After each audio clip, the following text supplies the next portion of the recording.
Very nice. How much? Hey, Miami sports fans. Stop by Caneswear today at 2655 South University Drive in Davie, Florida.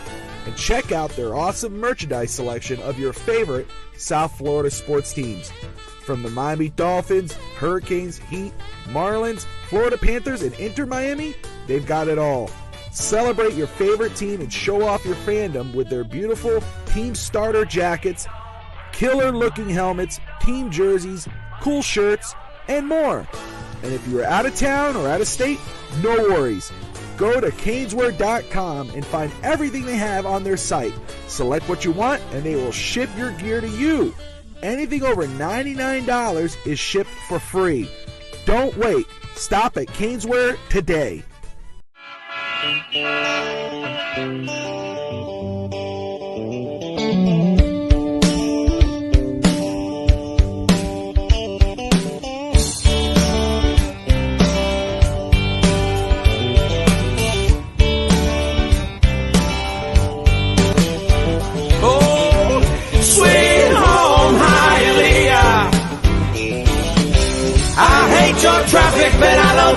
Ahora de Cuba la Bella, del Palacio de los Jugos, los chicharrones.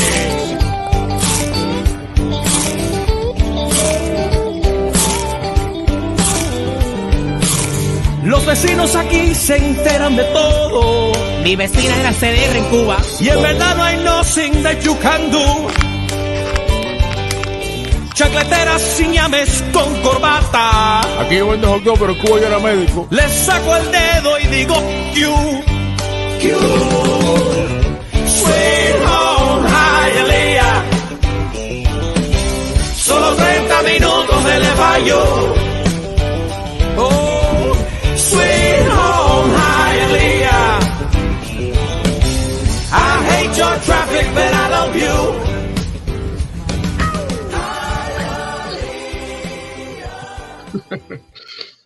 Man, I was about to say, I saw you pop out. I went, oh, hell no. Hello, everybody, and welcome to another edition of East 10th Street Boys, straight out of Hialeah. I'm Bobby Finstock. Alex and Tia Chiska in the house. Alex, where the hell did you go? Some technical difficulties. I couldn't hear anything. So I'm like, let me get out quick and go right back in. But it was it happened literally a nigga time. I'm like, I have like 10 seconds. I should be okay. Oh, man. Well, before we get into it, we got a lot to talk about. Got Dolphins draft coming up. Dolphins Twitter is trending. Not for the draft, by the way, or for any free agent. Miami Heat, they play the Dallas Mavericks. We're going to touch on that. The Marlins, did they beat the Yankees? We're going to touch on that. And then WrestleMania, greatest WrestleMania of all time. So much to talk about, so much to get into. We also have at 10 o'clock Eastern time, we'll be joined by Will Padron, host of 305 Sports Now and on the 305 Sports YouTube channel. Excited to have him on. Before we get into all that, Alex, how the hell are you? I'm doing much better, actually. That's why I'm appreciative. Well, we couldn't do the show last week because I had surgery, oral surgery. I had to have part of like my bone removed because that's people take care of your teeth. I got a little careless and it backfired on me. So I couldn't talk for like 2 days.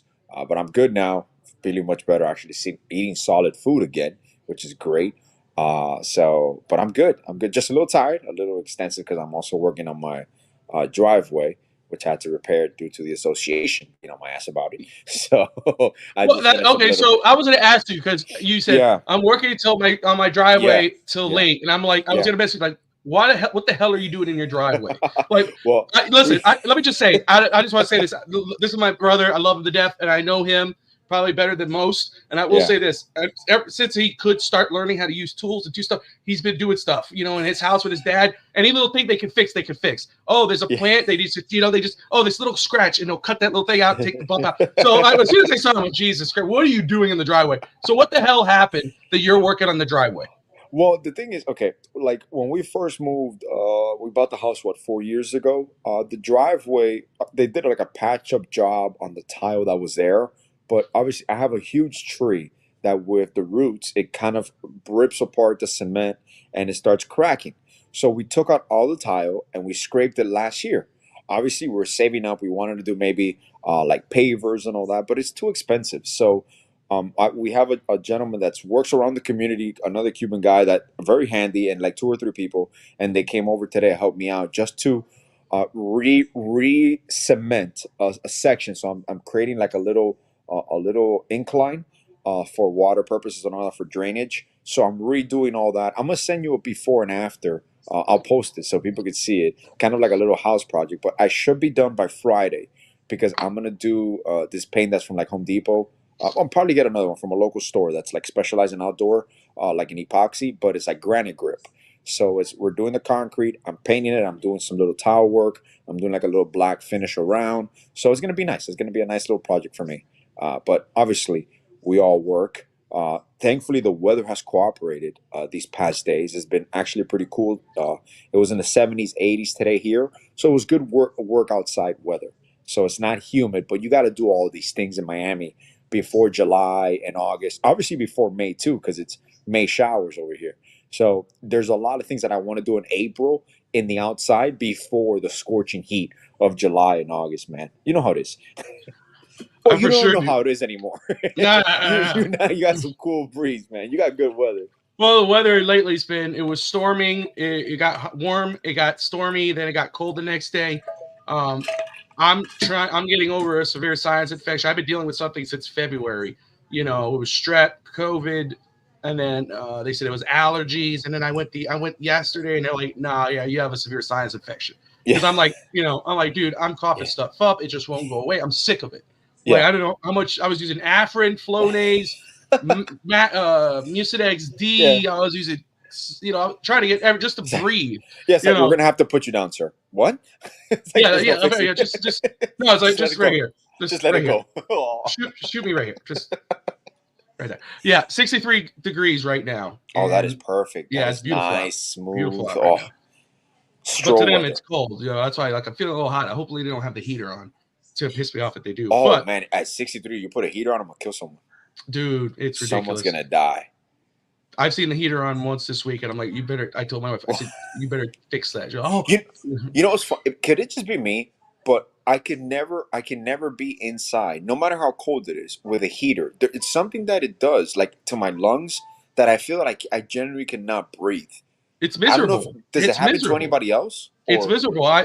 Tati knows that as soon as I could tell when the heater's on when I walk in the house, and uh huh. I feel it. What's up, Duke? Great What's to up, see you, dude? brother. Been a little bit, but yeah, I don't like it. I get hot. I'm like, dude, it's just I like to wear shorts and a shirt. I like to be cool down.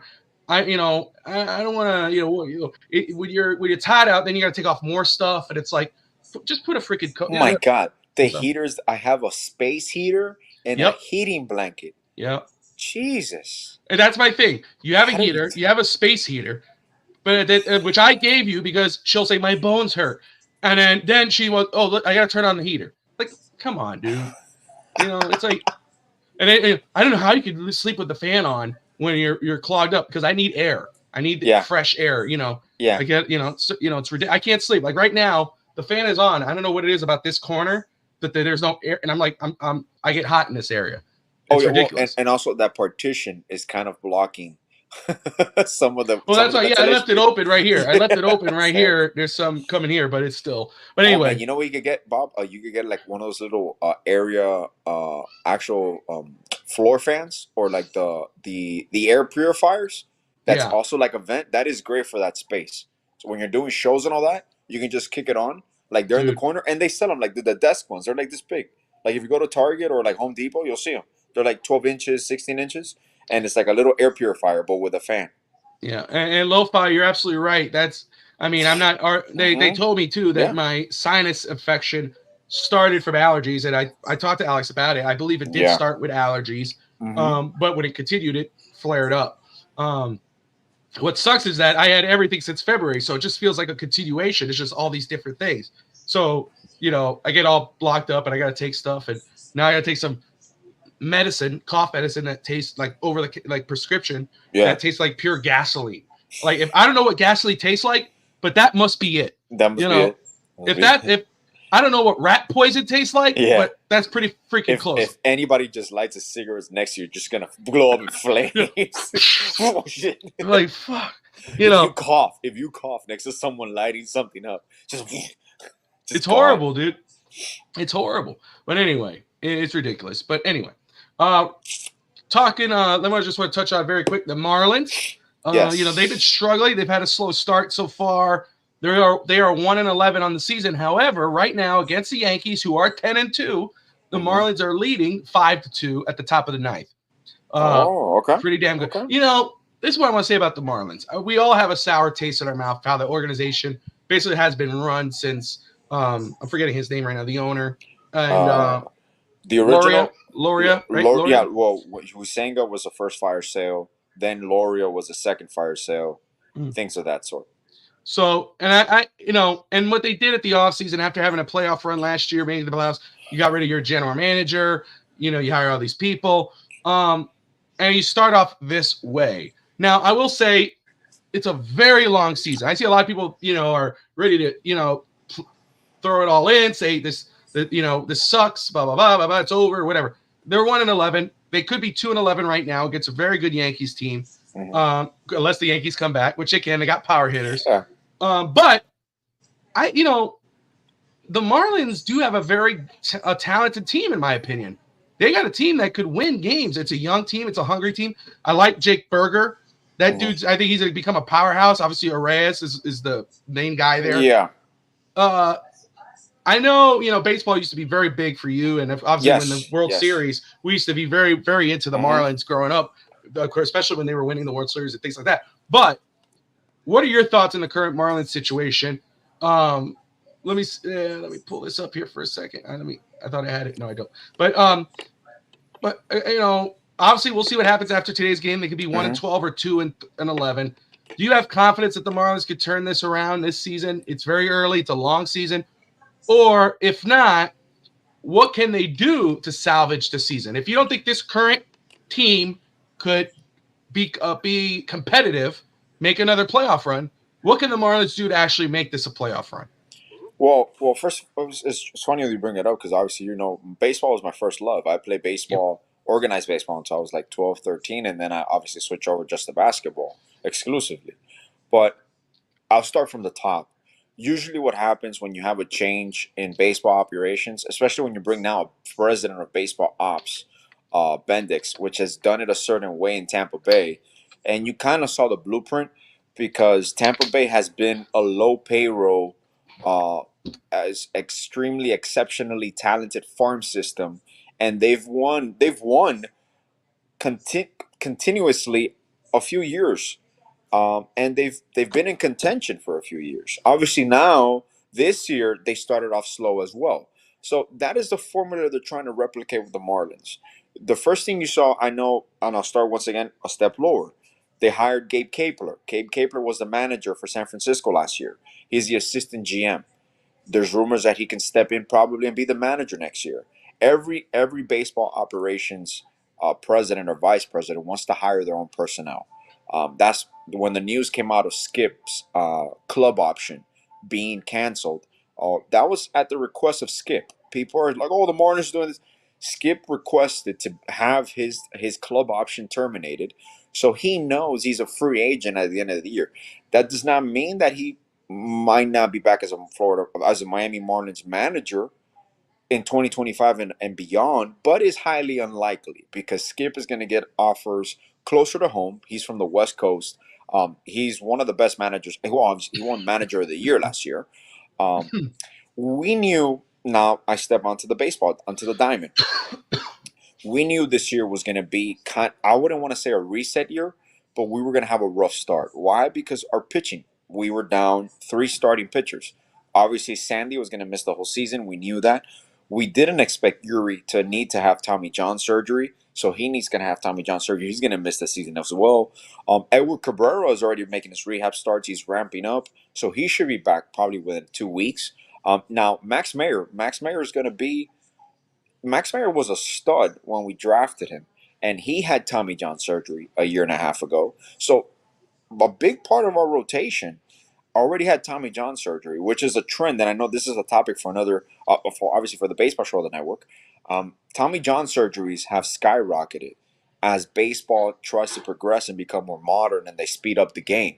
In the 90s, very rarely did you have Tommy John surgery. Now a lot of pitchers are having. Now, could it be overused at an early age? Possibly.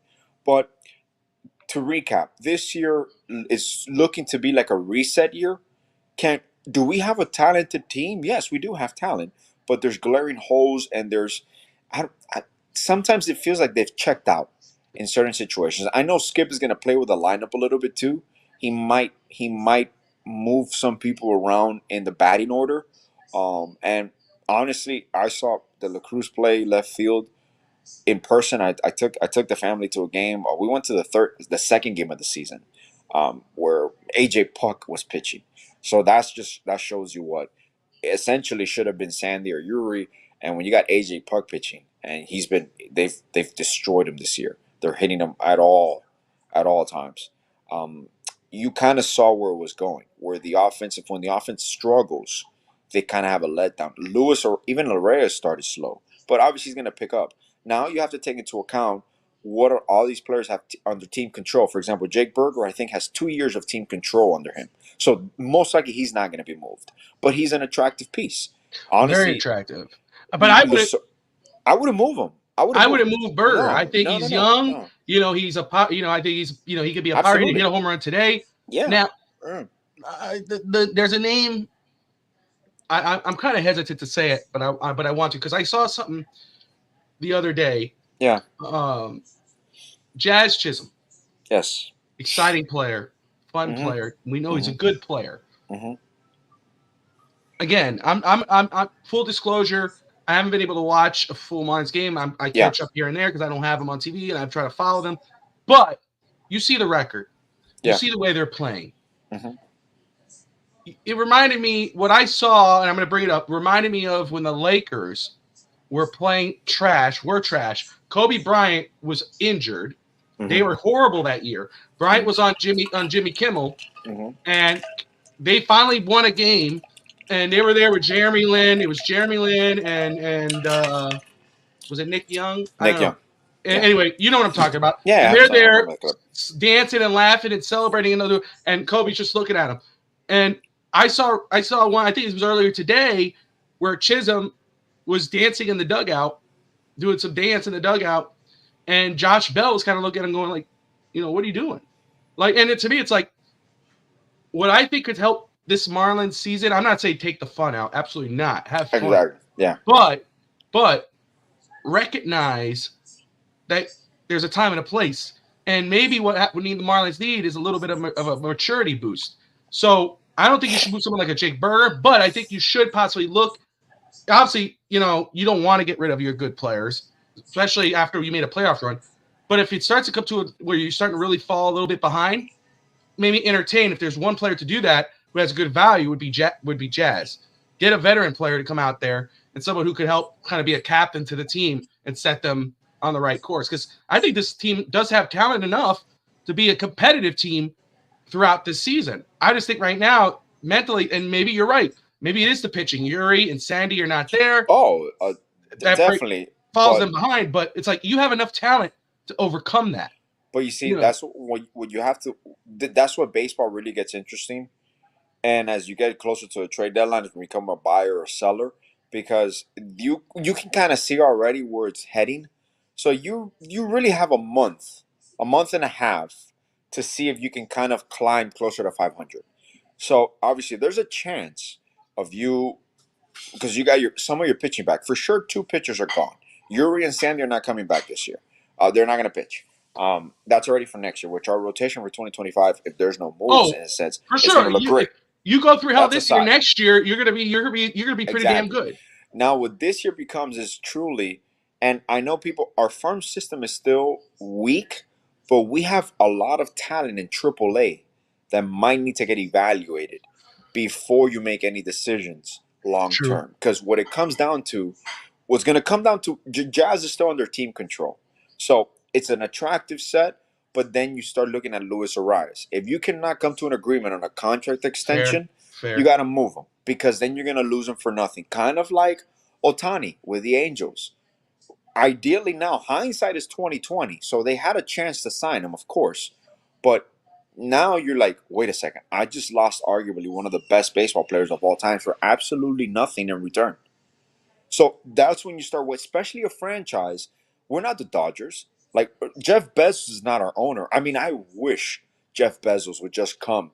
And honestly, MLB, that's one thing that we haven't really talked about as much anymore because this ownership group was highlighted with Derek Jeter.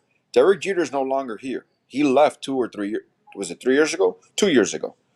Kim Yeah. Ning, the GM he hired, left as well. So this is a new franchise. This is a new direction again. And remember, the team, the person who wanted to buy the Marlins was Jorge Mas. Jorge Yeah. Mas was turned down. What did he do? He bought Inter Miami. Look what he's done for Inter Miami. Of course, you have Beckham there, but imagine a team led by an actual. I mean, because Bruce Sherman, quote I unquote, is agree. a billionaire, but Yeah. I don't know. I mean, I'm pretty sure liquid he has or he has investments, but Look. he's gonna manage this team to make a profit. Yeah. So in this community, in this baseball market, you need an owner like a Steve Ballmer, where he's gonna Yeah. take on like Stephen Ross, where Yeah. he's gonna take on, and I'm gonna lose money, but I'm gonna have a winning product on the field, and I'm gonna make money eventually. But it's a difficult situation, especially this year. And what's not gonna be, which is very difficult for a team, this is where you put the coaching hat on. You have basically a lame duck manager where this you know this is his last year, so you don't know eventually if you're gonna. I don't think they'll fire him, or I don't think he'll resign. So this is one of those, like, let's see how it plays out. Let's see how the season starts, because like you said, we have talent on this roster. You got one or two pitchers coming back. You have talent where you can compete.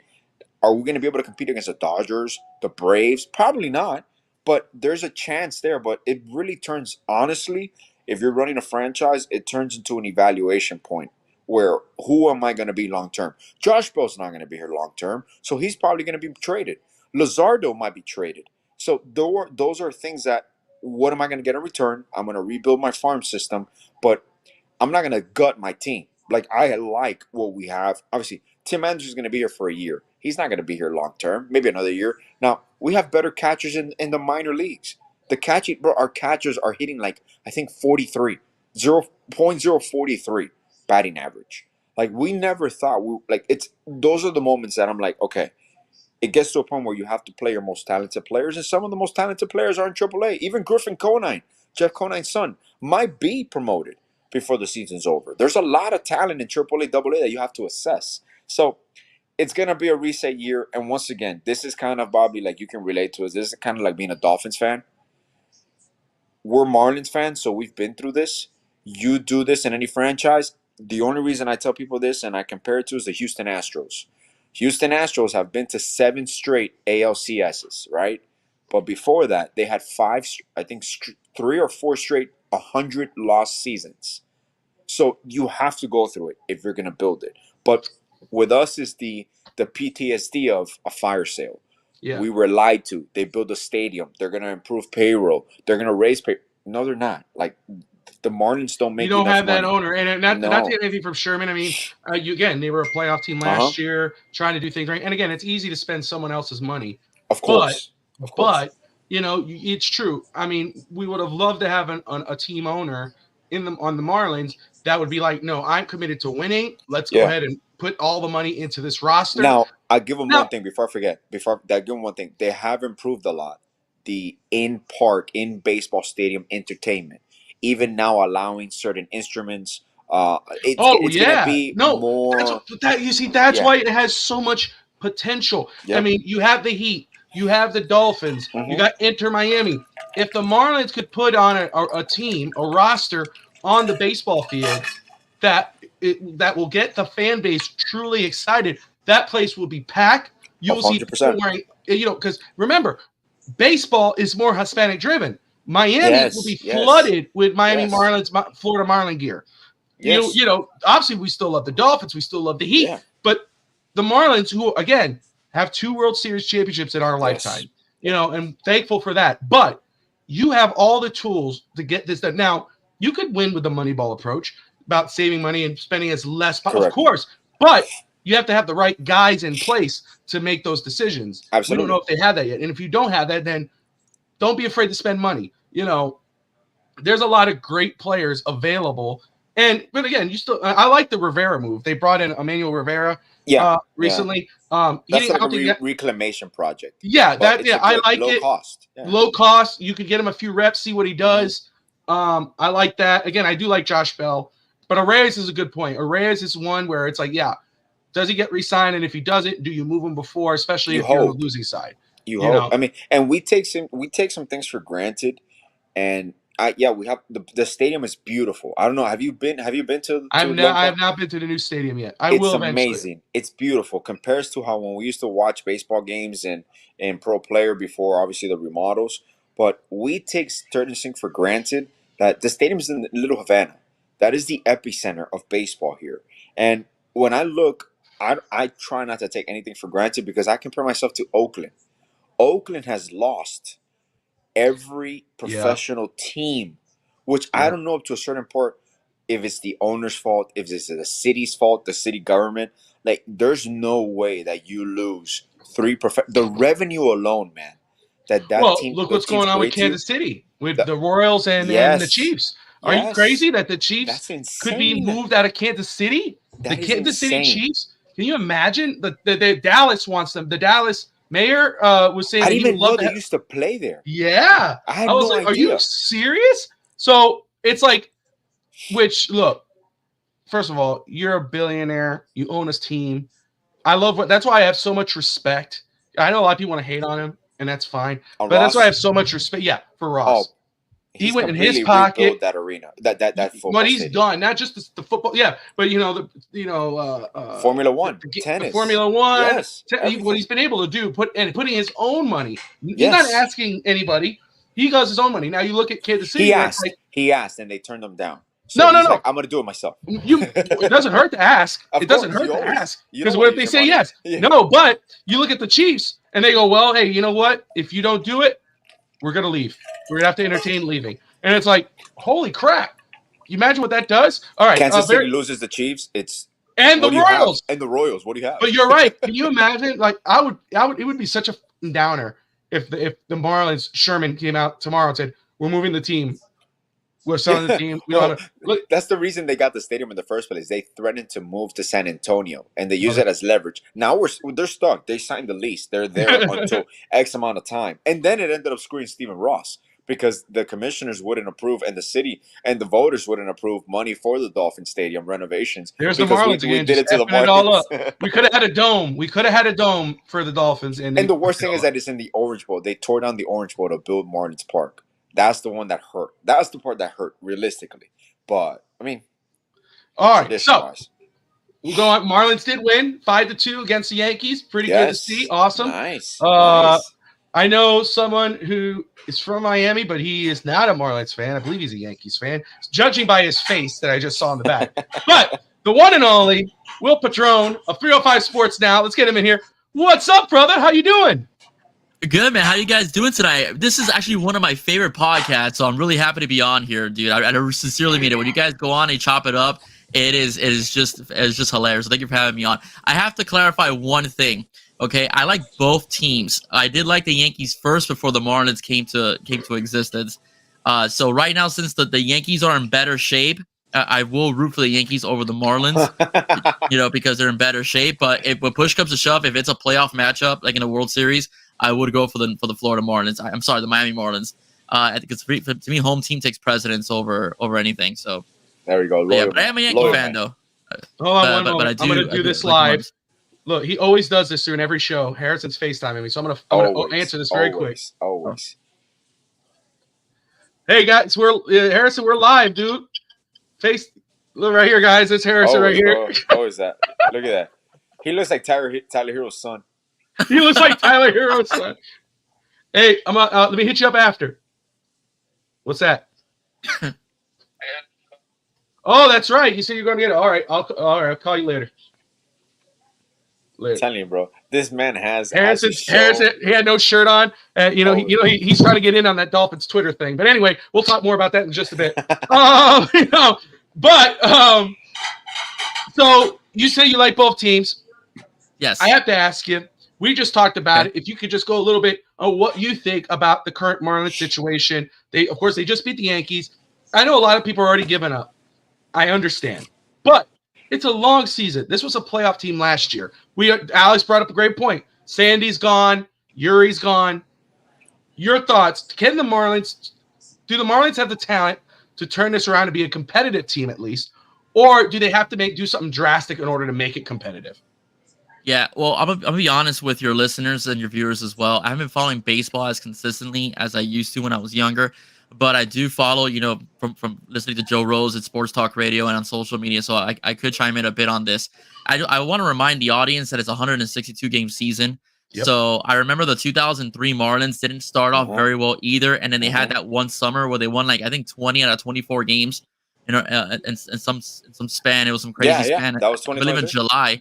So they can turn it around. They were a playoff team last year. I do like the approach that Skip Schumacher has as far as managing the talent. And no, I don't think they have to go that drastic. It just things have to listen. The Florida Marlins don't have a problem with their bats, from what I understand. It's mainly been, I think, their bullpen that's blown games. So if they could just tweak that, maybe in a trade sometime in July or so, if they could just tweak that a little bit, the Marlins should be fine. I'm not saying they're going to win the World Series, because I'm not saying that, but I do think that they could at least compete for a playoff spot again. Baseball is an extremely excruciatingly long season, but what makes it a good thing is that there's more room for error than there would be, let's say, in football or even basketball as well, which have more condensed games. I'm going to say this too, because Will brought up a great point, and we talked about it earlier. Alex and I, obviously, I'm sure same with you, Will. When we were younger and the Marlins won the World Series the two times, when we were younger, we were all into baseball. We liked baseball more. Alex played it for a very long time. I played it one season. I sucked. We played street ball. I was never good at it, but I did enjoy it. I could sit down and watch a game. I love playoff baseball, and I love going to games. But what's kind of I was going to say this to Alex before you hopped on, but we just got really into it. Alex, you do have Xbox, right? If I remember correctly, you do have an Xbox, right? Xbox One, yeah. Xbox One, which is all right. Yeah. Will, do you have something like that? Oh, PS4. PS4, okay. Well, you probably are familiar. I don't know, but Xbox, I think PlayStation has the same thing, but Xbox has something called Game Pass. And when you something you pay a month, Evan just got it. Constanza, I have to walk him through because he was like, "Oh, how do you do this? How do you save games? How do you back out?" He's still playing. He's still playing right now, dude. It's like, yeah. Anyway, so I said, "All right, we'll FaceTime and I'll walk you through how to do everything, you old man." But one thing I love about Game Pass, and I told him when he was asking me about Xbox, he said, "What should you prefer, PlayStation or Xbox?" I said, "Look, everybody has their own taste. I've always been an Xbox guy. I think PlayStation is fine, and one day hopefully I could get a PlayStation. But I'm cool with the Xbox. Game Pass, you pay a certain amount a month, and you get a buttload of games for free every month. They're on there. You can download it. You don't have to pay for it. Right now, every year that Major League Baseball, the show was never on Xbox. It was always on PlayStation. Yes. So I was never able to play it. When Major League Baseball finally the show went to Xbox a couple seasons ago, you could buy it, but I don't have to since I have Game Pass. They released the new game, brand new, for free. Obviously, you're paying monthly payment, not whatever it is, or a year, whatever you're paying. Yeah. But and it's gotten Tristan into baseball, just learning and everything. So that's a lot of fun. I was going to say, Alex, for Jake or whatever, if you get Game Pass, that game's a lot of fun, dude. Get your kid into it. I love sports games. It's so much better than other games. It's a lot more fun. And it's like, if I ran the team, this is what I would do, And I made some moves. I made some moves, and I simulated the first year, and I just went to town. I just went to town. I went younger. I'm focused on getting young. That was my main thing. I look at the good ones. I did after the second season or third season in, made a big trade because I had Juan Soto's a free agent, so I made a move on him. I said that's who would be my money maker because I want a hitter. After like 2 seasons with him, I traded for in a package. I got Shohei Ohtani, and I won the World Series. Man, I was like, hell yeah! Wow. He had 45 home runs. Of course, I had a balanced roster. I made sure the bullpen. Did he come with his translator? He did. He did. I fired him. I said he couldn't make it. I fired him. But anyway, Major League Baseball, the show, cheap plug, fun game. It's fun, but it's also it gets you back into it, dude. Like I'm like, my son, it's like he understands it now. And I'm like, he goes, wait, You were out. I said, no, I had 2 guys on base. I'm like, that's Yeah. why I scored. Anyway, went off topic there. But let's That's check the in on the show. Miami Heat. That's the show. That's the show. Let's touch on the Heat right now. So, okay. Marlins won today. The Heat did not. The Heat lost to the Dallas Mavericks of 111-92. Let's see. Kyrie and Luka both were over 20 points. 29 points for Luka, 25 for Kyrie. Only one player on Miami went over 20 points, and that was Tyler Hero at 21. Adebayo had 8 points at 30 minutes. Butler had 12. Kevin Love 16. Did DeLon Wright play? I believe he did. I think he did jump in. Unless that was yesterday's game. I don't remember. Yesterday's game he played, which is essential. But when you got Kyrie and Luka, DeLon has to play. There's no reason why he would not play. So, look. And if he did not play, is one of the reasons we probably got our ass kicked. Did we lose double digits, you said? More yeah. 111. 111-92? Yeah. Holy shit.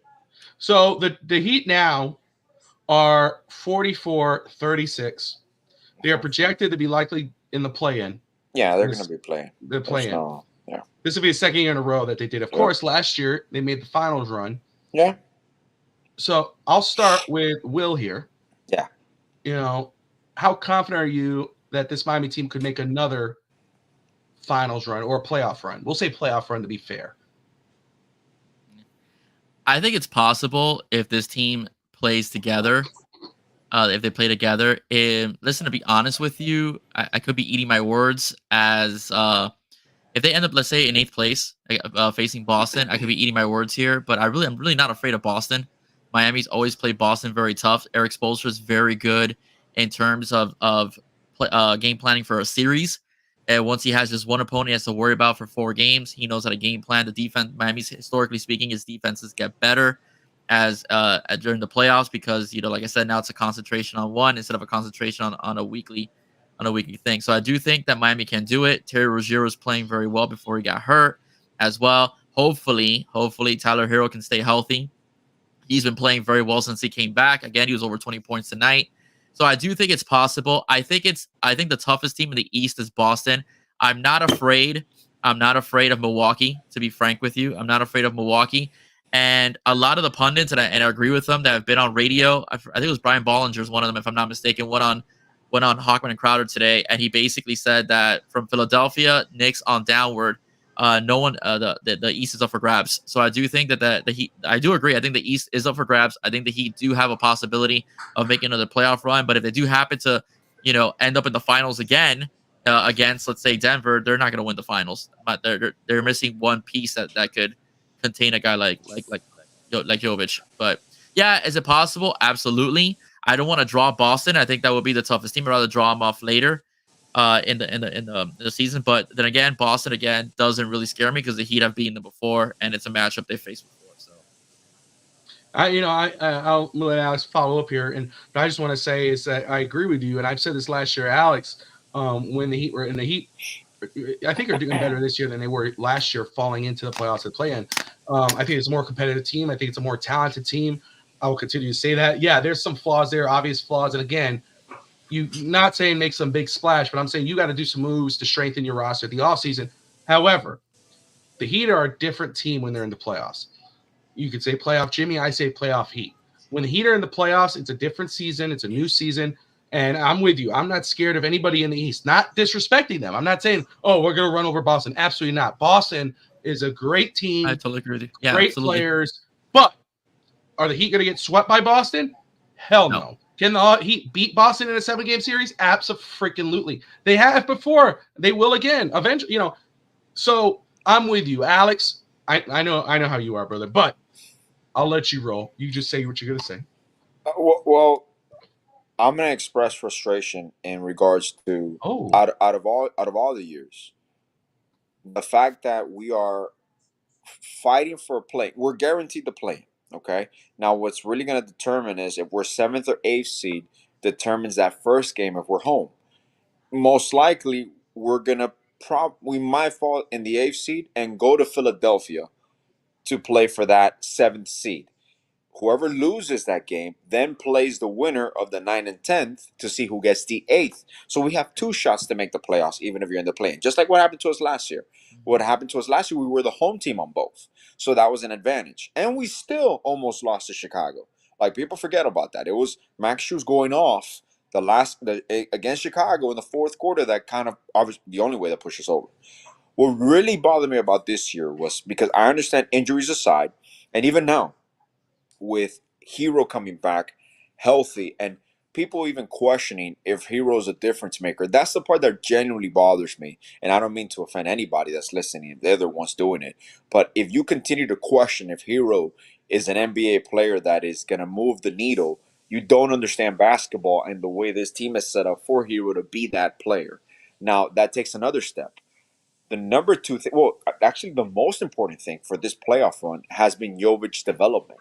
And Jovic being unleashed and being used the right way while improving defensively, which is the reason he's now getting extended minutes and being subbed in even as a backup 5 at times. So he's no longer getting those stretches where he's just playing 10 minutes in a row and he's going to the bench. No, he's part of the rotation, and he's going to be part of the rotation if the Heat are going to be successful.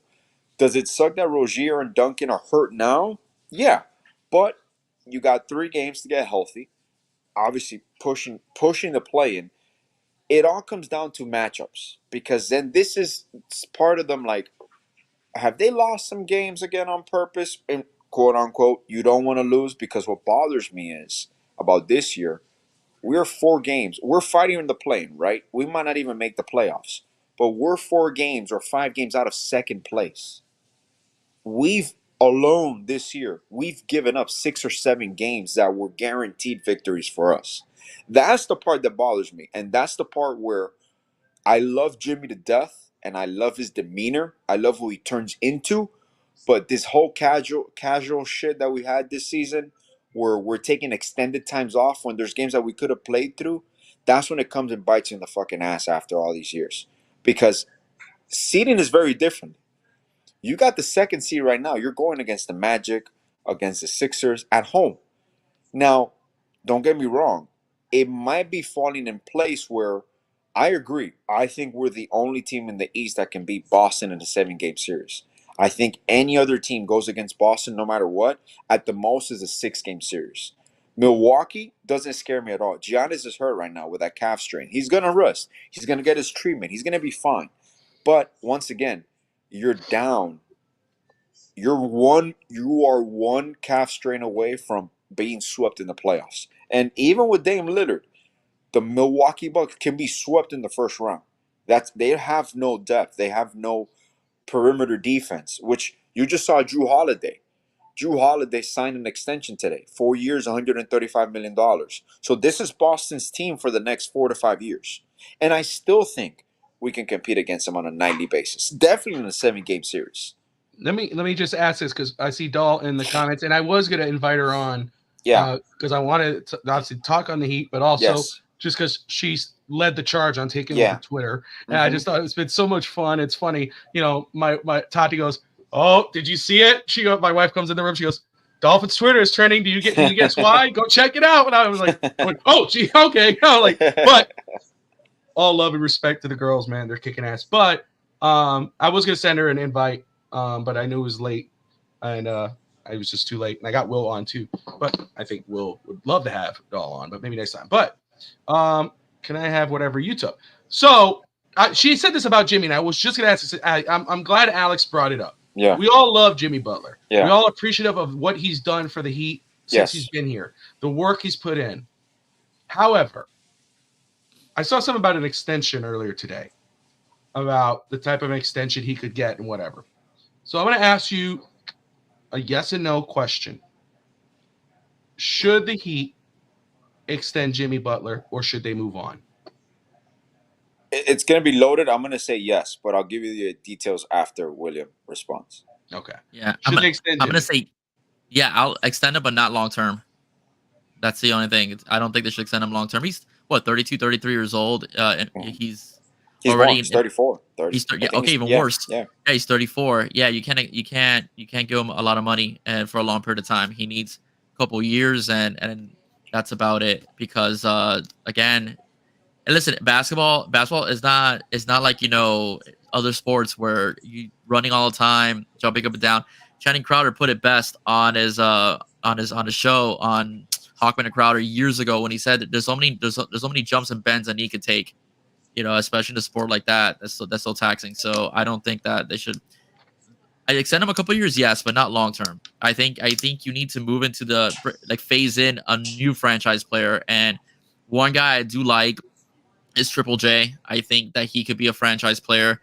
I think he's got the intangibles. He can play both sides of the ball, both offense and defense, as well. He could hit the three. His jump shot is only going to get better as time progresses in the NBA. It was time in the NBA. So I think that's a guy that you can honestly focus on. If not, you could trade for a younger guy, whomever that may be, and bring him in, and you can make them the franchise like they did with Jimmy, as well. But I don't think that Jimmy should get. I think he should get an extension. But nothing that's gonna handcuff us salary cap wise, and nothing that's gonna keep us, having to deal with them long term. Even though, let me tell you, you can sign someone long term and still trade them. Oh, So that's 100%. another thing too. So even you told Jimmy, well, give me 5 years. Second year, he could be traded to some team that just needs somebody to bring people into the seat. So we'll see how that goes. I'll follow up with this because part of Jimmy's contract still runs for another 2 years. His extension just kicked in. He already signed. He signed with us, and then he signed an extension with us. Okay. So this extension, when he becomes eligible, is for an extension on the extension. So I do believe that maybe they rework the player option part or the team option one, where instead of giving them that year for 40 million, they give them 2 years for like 60 million. So it lowers that annual average by 10, something of that sort. And it could still be in the 4 year range. But this is my thing I know I know other people have thought about it, but not a lot of people say it out loud. But this is where you become analyzing and you see the trend. And when you're in basketball, you kind of see where it's going. It's not going to happen this year. But next year, what you're looking at is Jimmy Butler doesn't have to be your 1A anymore. Like, you don't need Jimmy Butler to be playoff Jimmy. If people saw it across the board, and I know people did, because to answer Court about he's playing below the level, it's not that he's playing below the level, it's that he hasn't played.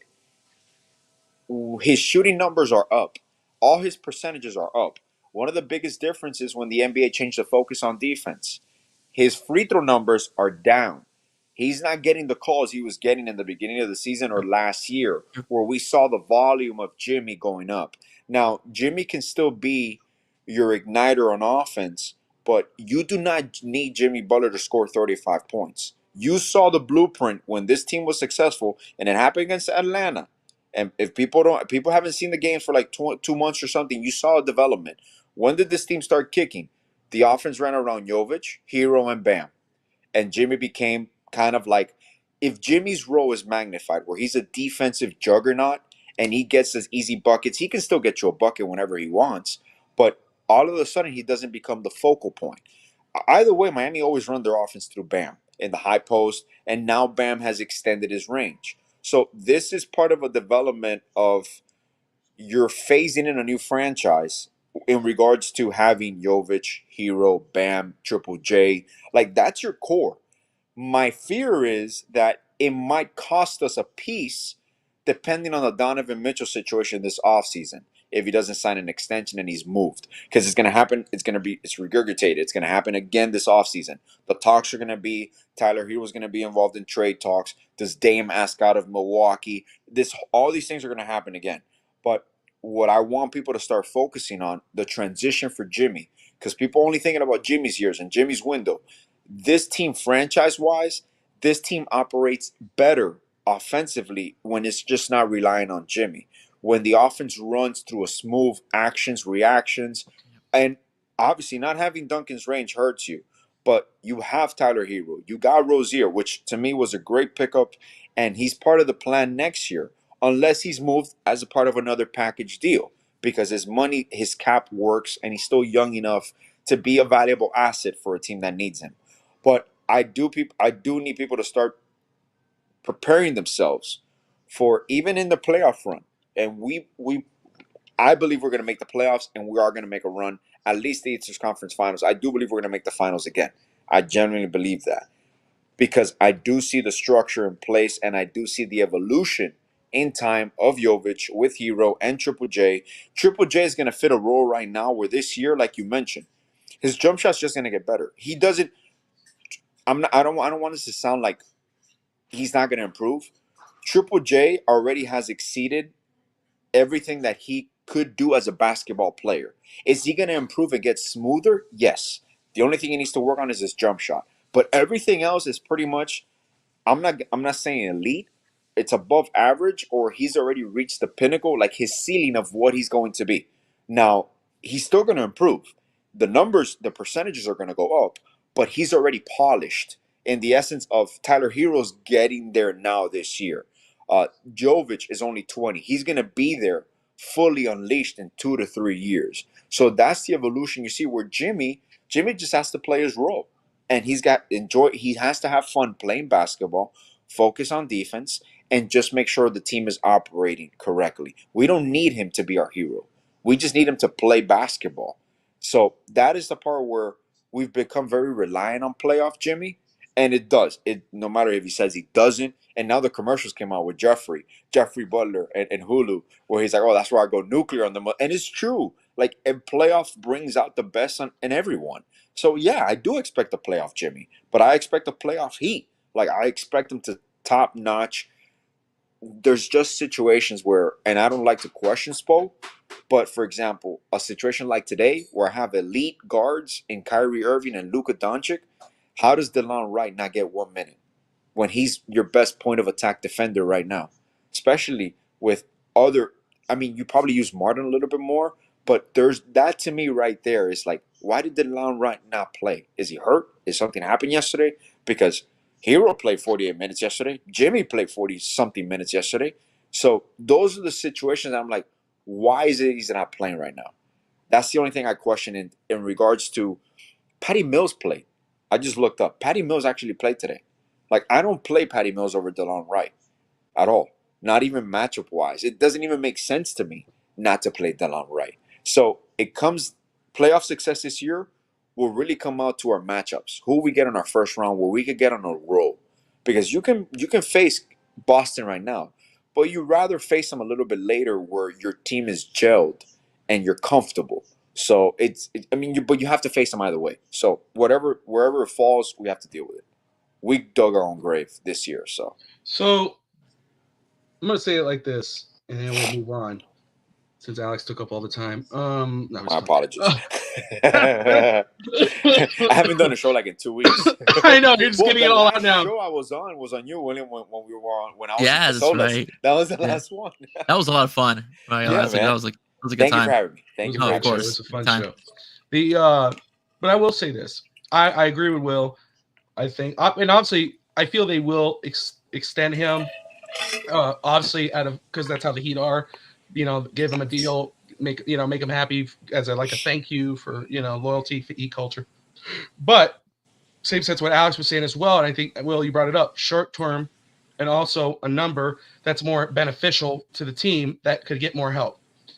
Because I believe that, yes, I think I don't want to lose Jimmy. I'm not saying, get rid of Jimmy, but I just talked about it with the Marlins with the quote unquote Moneyball situation.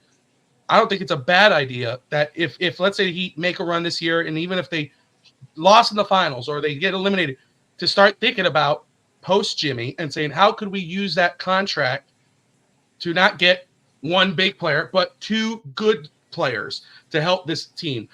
You said that with Denver, William, it's true. If I'm used to face Denver again, they have Jovic. I love Bam. I love his growth.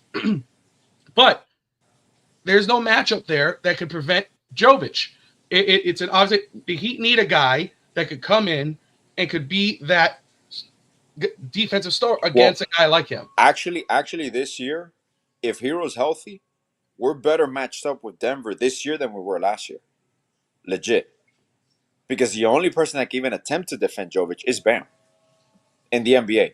There's no one that can defend him and Anthony Davis. He's up for Defensive Player of the Year, but what I'm saying is, I get that. And I'm not trying to hate on Bam. I love what he's been able to do this year, and he had a bad game there, but everyone's owed a bad game. What I'm saying is that the Heat don't have, like, they could go and sign a 7-foot guy off the street, but he ain't going to do a damn thing. They need to get a legitimate guy, not to start over Bam or anything like that could come in that when Bam's off the floor, or Bam could play the floor, you could play around, let him spread the floor, could go and you put him on Jovic, and you free up Bam to go ahead and keep running through the offense, playing offensively, playing defensively, and do other things. Because putting Jovic or Bam on Jovic, that's a tall task when you need him to be focused on the whole team. Because he is kind of like, even though he's the center, quote unquote, he's more like the quarterback. I kind of equate him. That's why he is your base on defense. He is that's his legit number one job responsibility when it comes to a Denver matchup. Like that's why that's why he presents so many problems for Jovic, where they still they still perform, but statistically he always has a tougher time against Bam in regards to, you use the personnel you have correctly, so you'll probably see more Highsmith, more Martin on point of attack. But that's why you have this year. The reason I said about this year is because you have DeLon Wright and you got Rozier. What happened to us last year against Denver? We couldn't score, and we couldn't defend Murray. So that's where DeLon Wright comes in, and that's when Rozier comes in, because I haven't seen a point guard in Miami be able to reach the rim with such ease as Rozier does. Have you seen how shifty he is? So he creates problems for Murray. Murray can't defend him. So there's situations that, what's crazy, how we always talk about matchups, is getting to the finals might be tougher than actually being in the finals. And I know it's crazy what I just said, and I know a lot of people might not understand what I just said, but the road there, I believe we're better matched up against certain teams. Certain teams might give us more problems before we get to the finals than actually playing in the finals. Because at that point, if you're healthy, and it's very rare that everybody's healthy at that point, but you're firing on all cylinders. And what's happened to Miami is, if you notice the last couple of games, the ball has stuck a lot. Like, there's not ball movement as usually you should have. And I know that's an effect of maybe not having Robinson out there, maybe not having Rozier. But it sucks to me that once again we get everybody healthy and then we lose Rozier and Robinson for 3 or 4 games. It's kind of like I don't know what we need to do to have our core it's impossible at this time. And I know it's late in the season, but it's just, you genuinely, man, you can't write this. You can't write this script. Like, you cannot write this fucking script for a movie. It just happens. It's Heat basketball, man. It's Heat basketball. The month of January was a nightmare. Be quick, Bobby. The month of January was just a flat out nightmare. And then you had the 7-game losing streak that really killed us as well. And those tough losses, that tough loss to Philadelphia, which was like a couple of weeks ago, that a game in which they should have won. They scored 2 points in 8 minutes, which is just unacceptable. So that's just been the way the season's gone. And it's just, I don't want to go in the playing game. I would have rather been one of the 1 through 6. We were obviously 3 to 4. We were 3, 4, 5 right in that area. We were. Out. Well, even in the Indiana game, you don't start off playing ass. You don't have to make a 20-point comeback to then lose it, which is insane. And don't get me wrong, they did make 2 mistakes in officiating, but that's not an excuse. Like, you can't leave the game to that point, and that's when Tyler Hero takes over. That's something that you can't teach, by the way. When you have that legit, Tyler Hero has absolutely no fear whatsoever in those situations. Like, none whatsoever. You can't teach that. You cannot teach that. That you're born with that. All right. So let's us go on. I should have hit this earlier, but I'm gonna do it now. Boom. Booyah.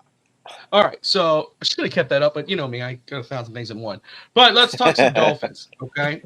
And what's up, Rafael? Great to see you, brother.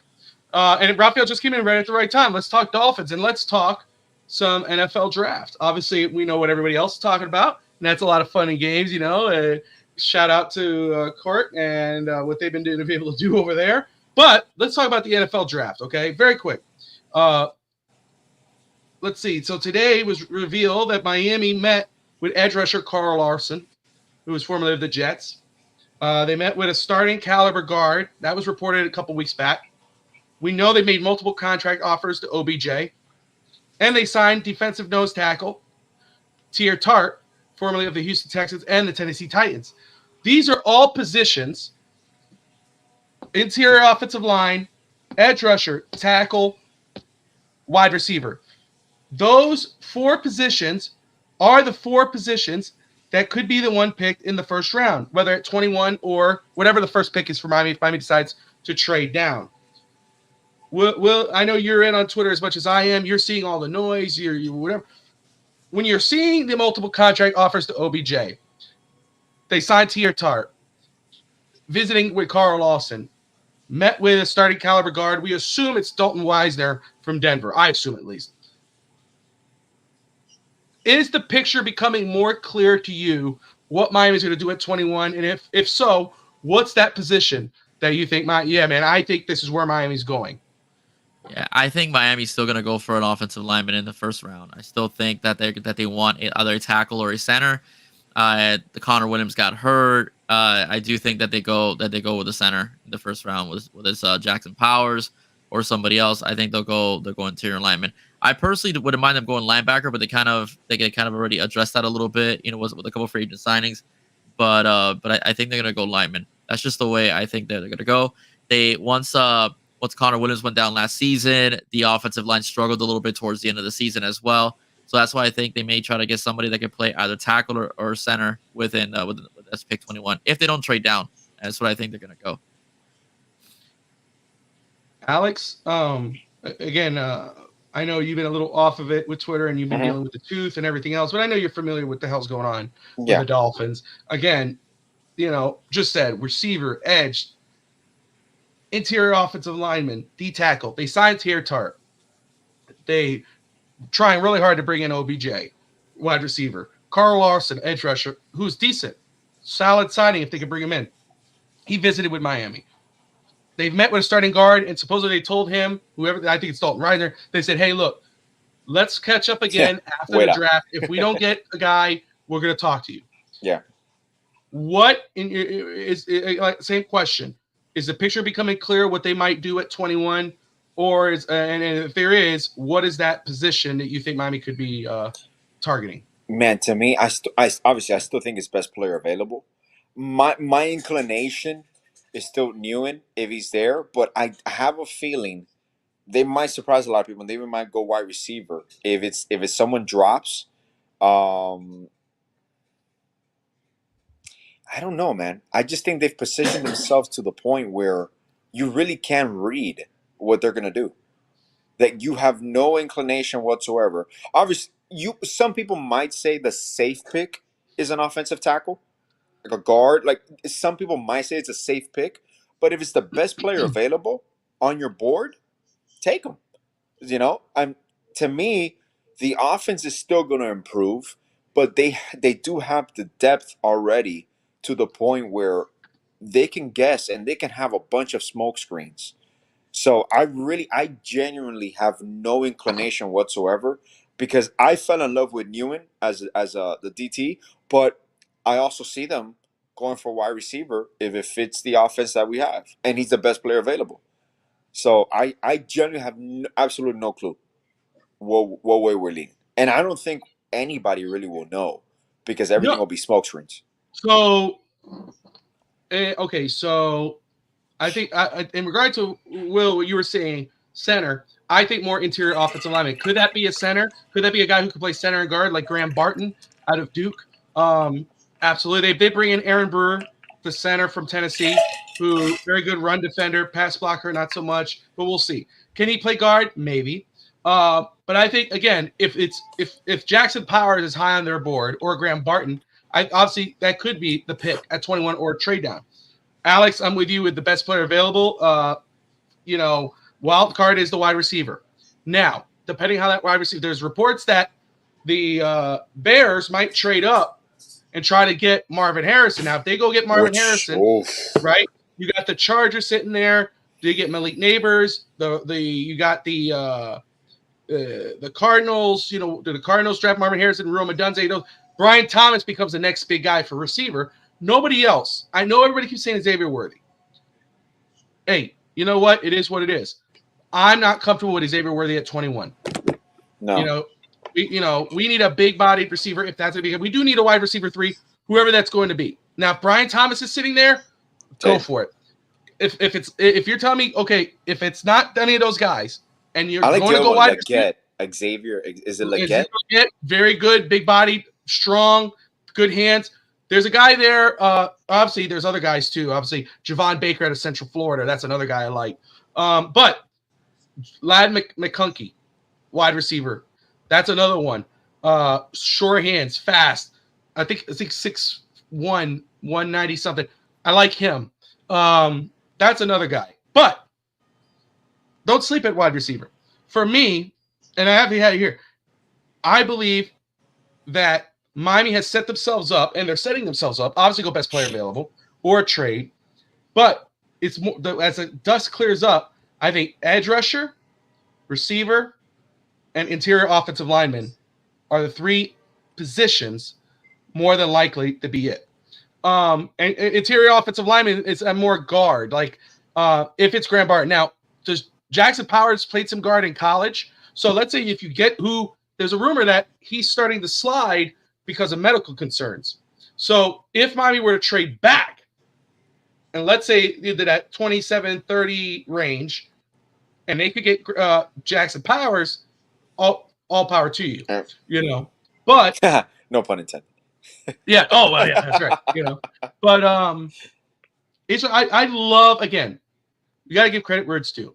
I love the way Miami has tackled the offseason so far, the way they set themselves up to go best player available in the draft. Connor Williams was a huge loss when he went down on injury. And you're not bringing him back next year. They go and get Aaron Brewer. And I said, does that stop Miami from getting a center? Absolutely not. It does not. Now, does that take the need does it kind of alleviate the pressing need to go get someone? Absolutely. Now you don't have to force yourself to go get that receiver. We have a buttload. I don't want to say buttload. First of all, we only had Zach Sealer at defensive tackle on our roster before free agency after Christian Wilkins left. Now you look at their defensive line room and you're going, oh, shoot, they got some solid depth. But they still don't have a starting quality guy to be next to Zach Sealer. Now, doesn't mean they don't have to, they got to go draft one. But the guy I love, you say Johnny Newton, my brother. Braden Fisk, to me, is that dude. I love Braden Fisk. And I you know how much we all hate Florida State. Yeah. He's really good. But Braden Fisk, dude, that dude, like, you look at everybody else's board. I'm talking about CBS and Walter and all these other guys. They have a little lower than 21, obviously. But to me, that's their personal opinion, and I'm cool with that. Mine, he's absolutely worth taking at 21 or later. If you could get him later in the first round, I'm banging the table. You put him with Zach Sealer, Willie, that's with our edge rushers. That's set money right there. Byron Murphy, I think he'll be picked a little earlier than our pick. He's a solid prospect. Like him a lot. Sweat might be, you could probably get him later on in the draft. Now, what's going on with him, obviously second round, possibly third if you make a move and get a third round pick. So I love what Miami has done so far. I love the moves they've made. I love the attention they're giving every position so far. If they get OBJ, if they bring in Carl Lawson, then now you're saying, well, it's like what you were saying here, interior offensive lineman. If you got edge rusher and Carl Lawson, and you bring him in, and you sign OBJ, you know who your backup edge rusher is, who's a solid edge rusher, and your third receiver, which is crazy. Now you're looking at interior offensive lineman. You could go Graham Barton, you could go Troy Fautanu if he's sitting there out of Washington, or you go Jackson Powers, Johnson out of Oregon. I mean, then, really good.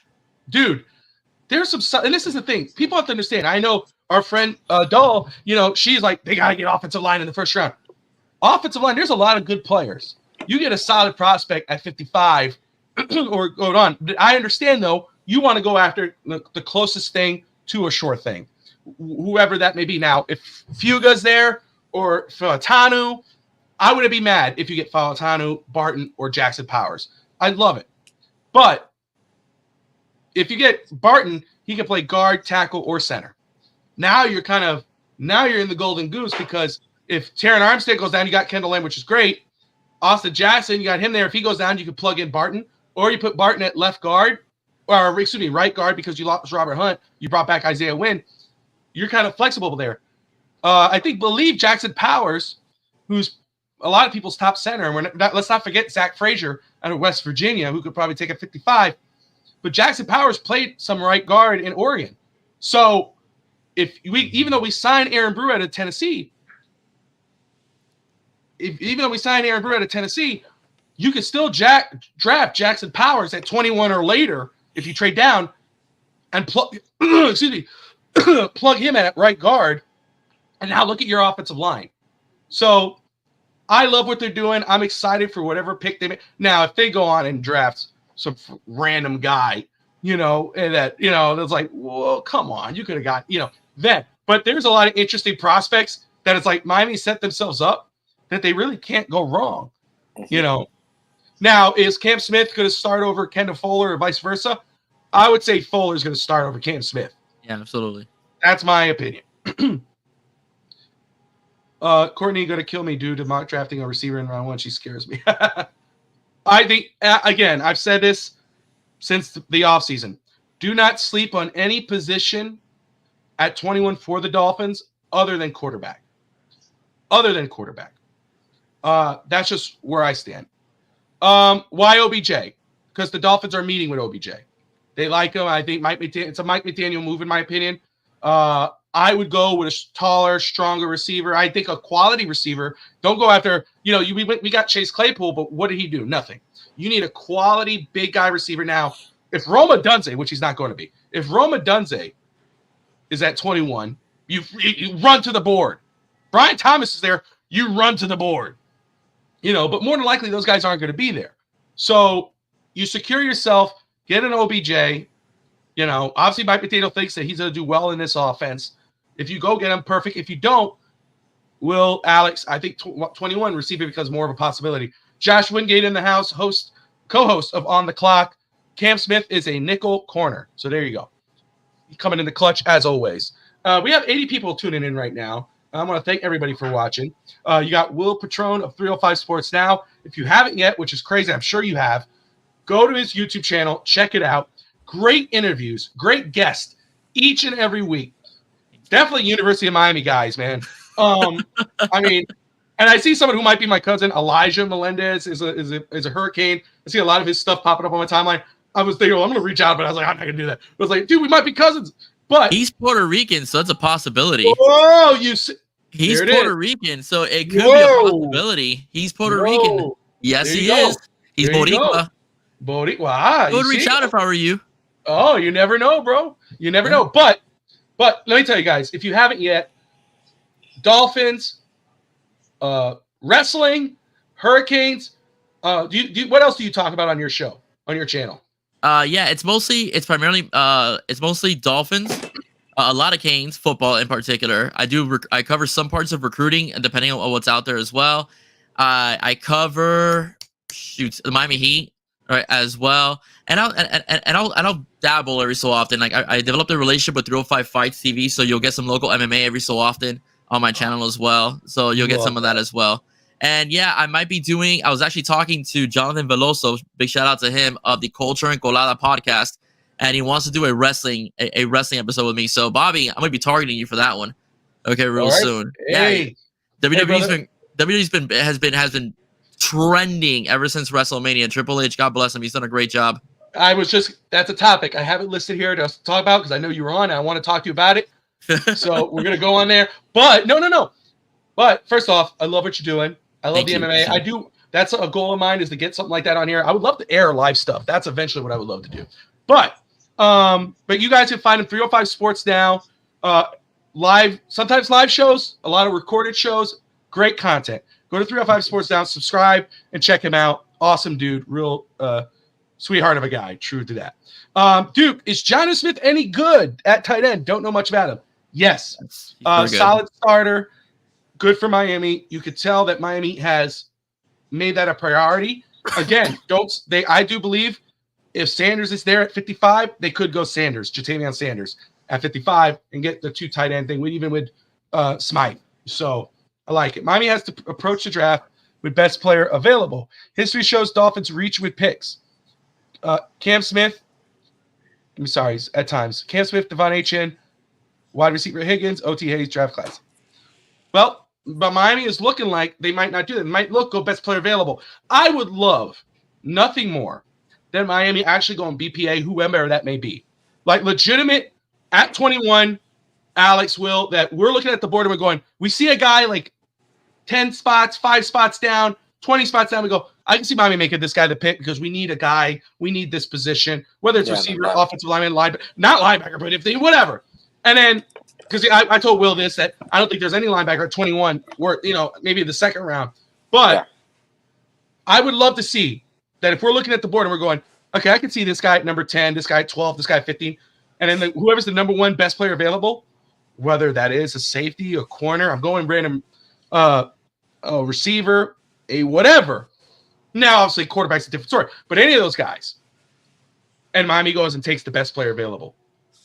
And we're going to go, holy crap, they actually did it. They actually went. Now, again, you got Kendall Lamb, Armstead, Austin Jackson. You would say after they sign Kendall Lamb, they don't need to go and take a tackle right away. But if the best player available is a tackle, go do it. If he's the true best player, J.C. Latham, Amaris Mims, Fuga out of Oregon State, whomever that may be, if he's the best player available, I'm not going to fight you on it. What do you think, Will? No, I agree. Again, listen, for me with offensive line, battles are one in the trenches, and I do think that if you have a solid offensive line and you have depth at the offensive line position, I think it just makes Tua a better quarterback, makes the running game better. It gives more time to Tua to pretty much, scour the field and see where he wants to go with the ball. So if the best player available is if they do trade down is an offensive lineman, I say take him. Take the offensive lineman. Even though it is an offensive line rich draft, you probably could get a very good one as well in the second round as well. But if he is the best available player, take your lineman. Okay, because let me tell you, the Dolphins had really bad luck last season with linemen going down. Okay, so that's something that I'm sure is in the mind of Chris Greer and Mike McDaniel, that they want to show up the depth at the offensive line position. No, 100%, 100%. What's your stop at LT in the first round? Josh Wingate. So where would you stop? Who would you not want to draft in the first round at left tackle? That's a great question. And Josh, of course, my co-host on the clock. Oops, press the wrong button here. Sorry. Stop it. All right. Let's pull up the top 100 list for a second.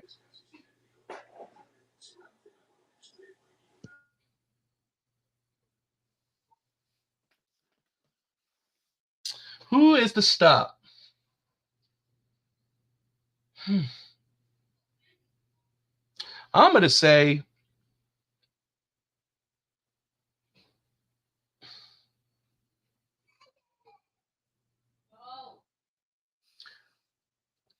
Tyler Guyton is my stop.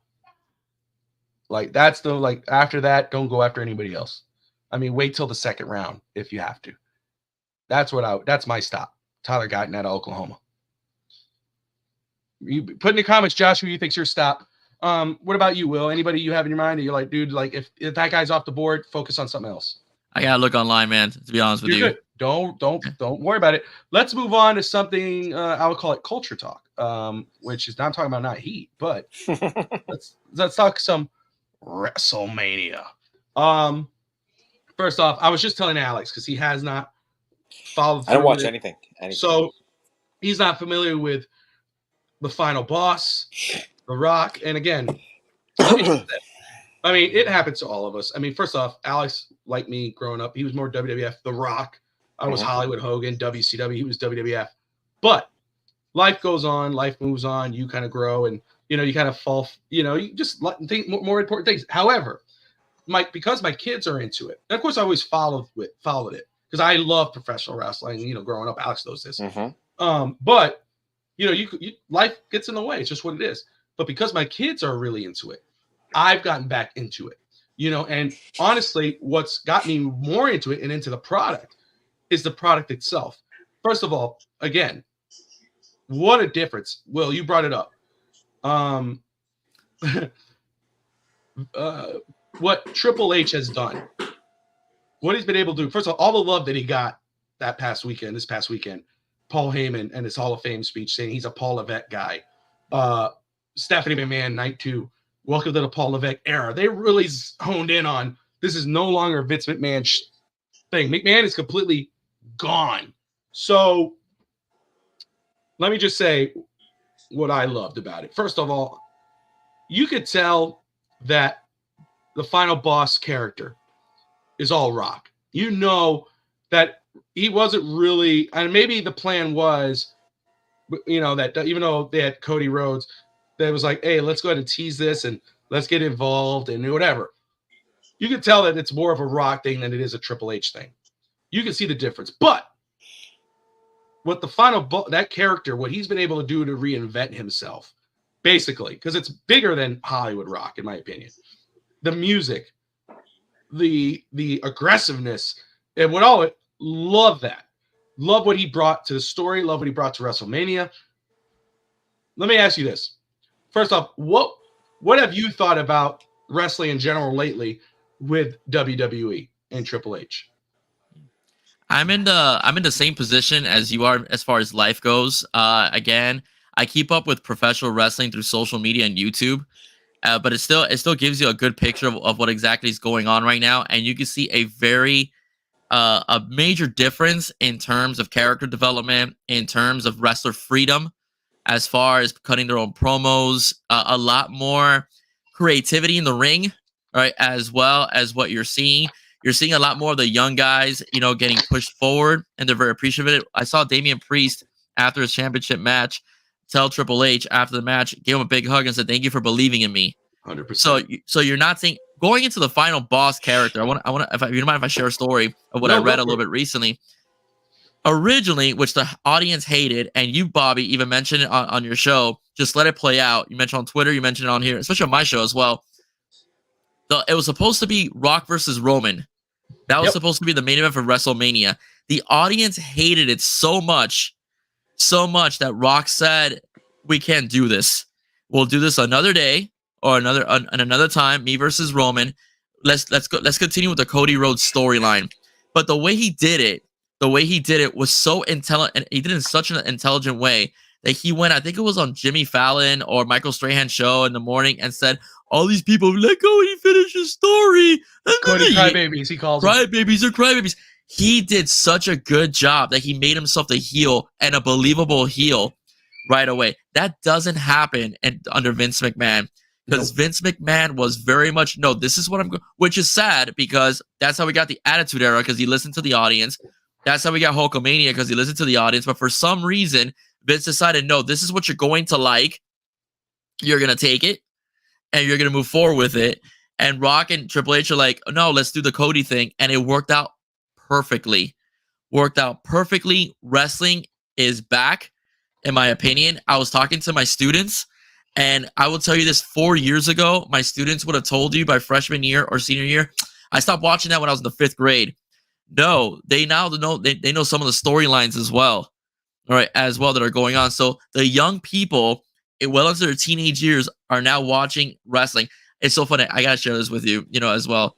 I have a student. He's he's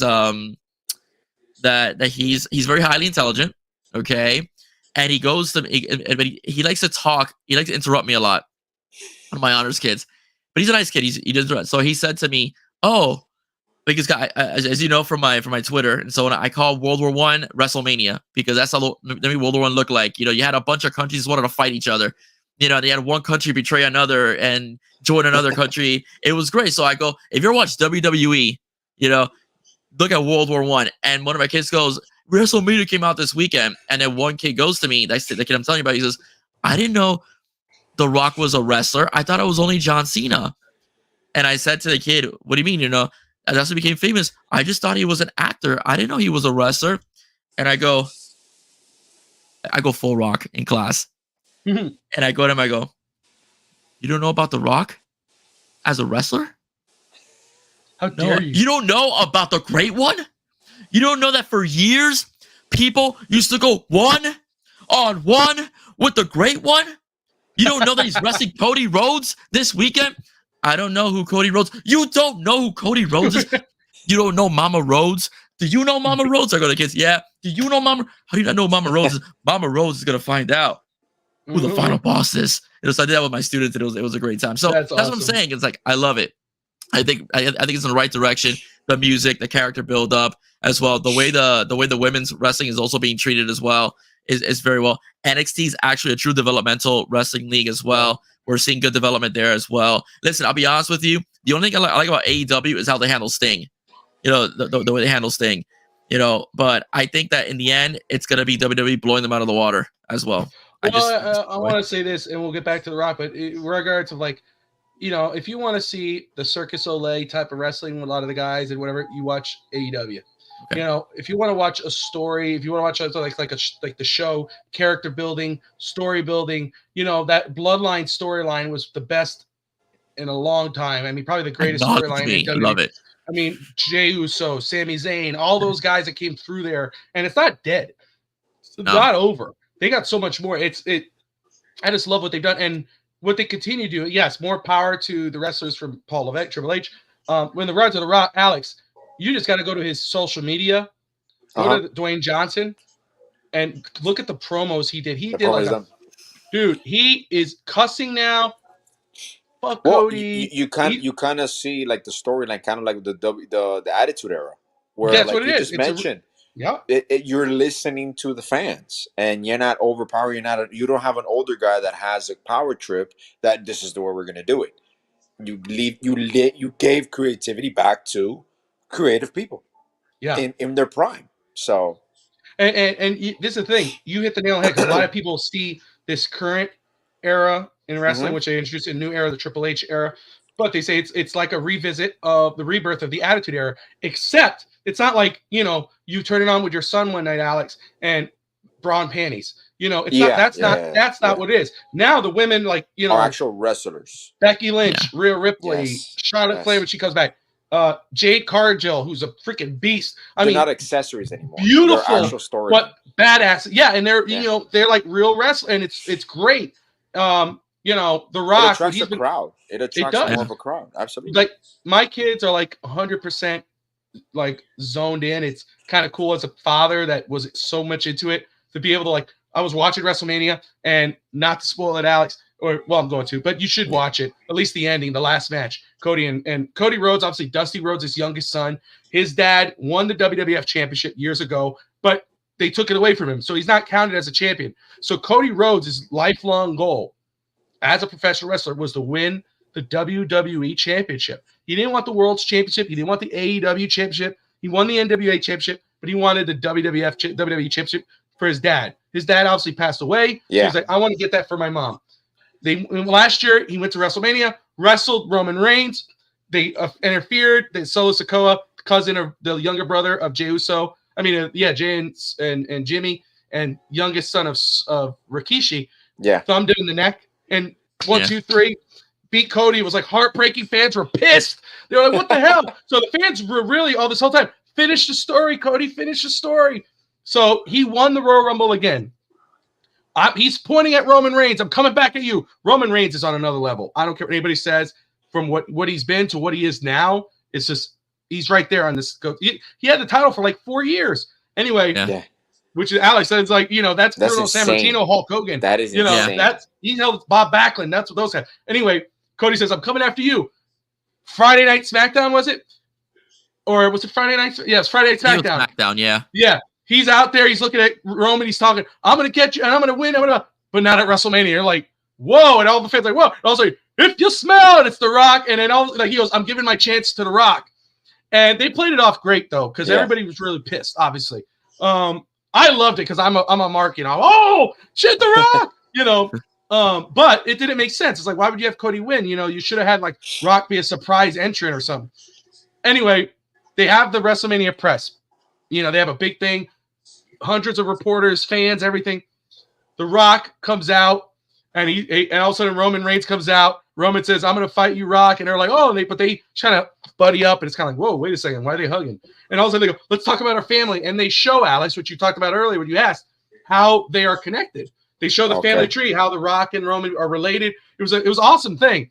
But then Cody comes out and goes, Cody actually comes out, his music hits, and they're like, they're on the stage for everybody. He goes, this is bullshit. What the hell's going on? Hold on a second. Like, I just gave you my spot. So they did a great thing. So The Rock, all of a sudden, he smacked the shit out of Cody.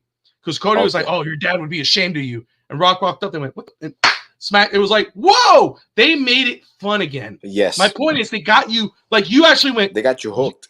dude. And that match, now, first off, again, nostalgic. Roman, Cody, it's great match you were putting up before everything broke down. Will, you saw the match, right? I'm not gonna spoil it for you, right? No, I didn't watch. I saw clips of it on social Are you media. okay if I talk about it? Yeah, go right ahead. Okay, I just want to say, so Roman and Cody, main event night 2 for the championship, unbelievable match, fun match. What's up? Back it up, Binge. Yeah, there you go, brother. Bob Backlund, Hogan, Dusty Rhodes, Macho Man. Those are the 80 days. I love those. I used to go and rent videos from Blockbuster or Hollywood Video. When I would go to my dad's house in Coral Springs, I'd go to Hollywood Video. We had Blockbuster. And but I would rent all those old WrestleManias. But anyway, they have a great match. Bobby, but favorite wrestler is Goldust.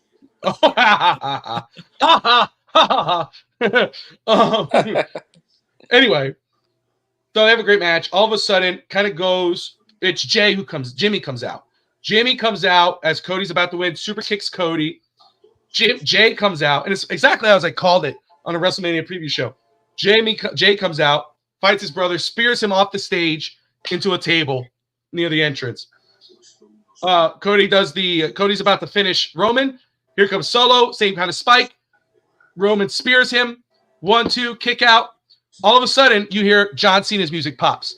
Cena music comes out. Cena, remember, is in Hollywood now. The crowd goes crazy. My son is screaming. My son has his arm around me, like Alex, like puts his arm on you like this. And I'm like, that's cool, dude. That's my kid, you know. He's like, Dad. I'm like, oh shit, you know. And he clotheslines Solo, FUs Roman, FUs Solo through a table. All of a sudden, you see like John Cena's ready to fight. He's like, yeah. I was like, if you smell, and here comes The Rock, and The Rock and John Cena are in the ring. Of course, they had 2 epic WrestleMania main events. So they're in the middle of the ring. They're talking shit.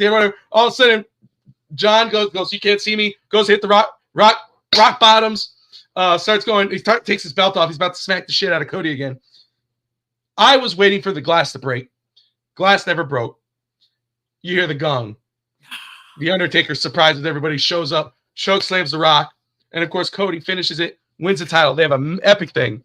Love it. It was a great show. Wrestling is back. And again, if you've gotten out of it, Alex, and you get a chance, I have. I don't know. Well, and again, give yourself a chance. Yeah. To ease yourself back in, because there's a lot of fun things. Again, people go, oh, wrestling's fake, whatever. First of all, I look at it. It's a show.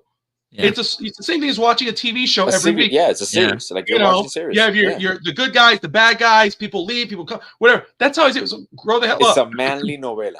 Exactly. It is actually. 100%. It all is. Right. Any final thoughts before I wrap? Yeah. Before I can move on. Alex, before we go on really quickly, Alex, if you have Netflix, it will be on Netflix next year, starting 2025. WWE's moving to Netflix. Yeah, they got a deal. Yeah, they're going to Netflix now. Yeah, so they're going to Netflix. Yeah, so I'm dying. Exclusively? I don't know about Monday exclusively. Night Raw. I don't know if the WWE Network is going there. Oh, okay. Yeah, so I don't know, but I'm excited because I don't want to get Peacock, to watch wrestling. That's why I have Peacock. Now, of course, I watch other stuff, but I got it for WWE Network.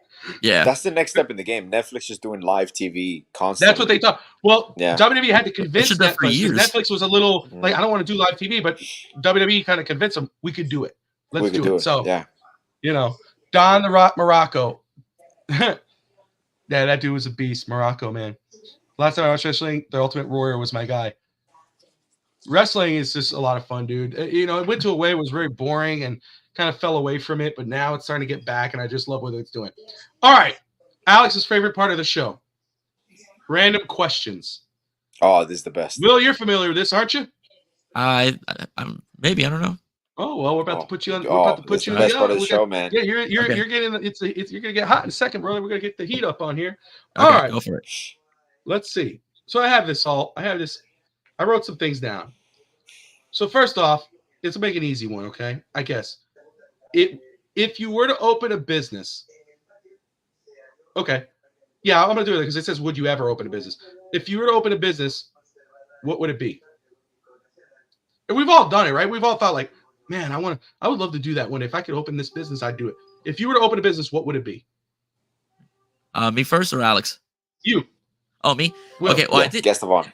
I did open one up a while back ago, but the pandemic killed it. I had a Krav Maga business. I used to teach martial arts, and yeah, I taught Krav Maga for a while, and my clients tended to be a little bit older. So when the pandemic hit, even post pandemic, a lot of them were reluctant to get back because no one wanted to get sick. So COVID kind of killed it, and then I started doing this, which is Certified Sports Now. And the goal is to turn this into a local sports network.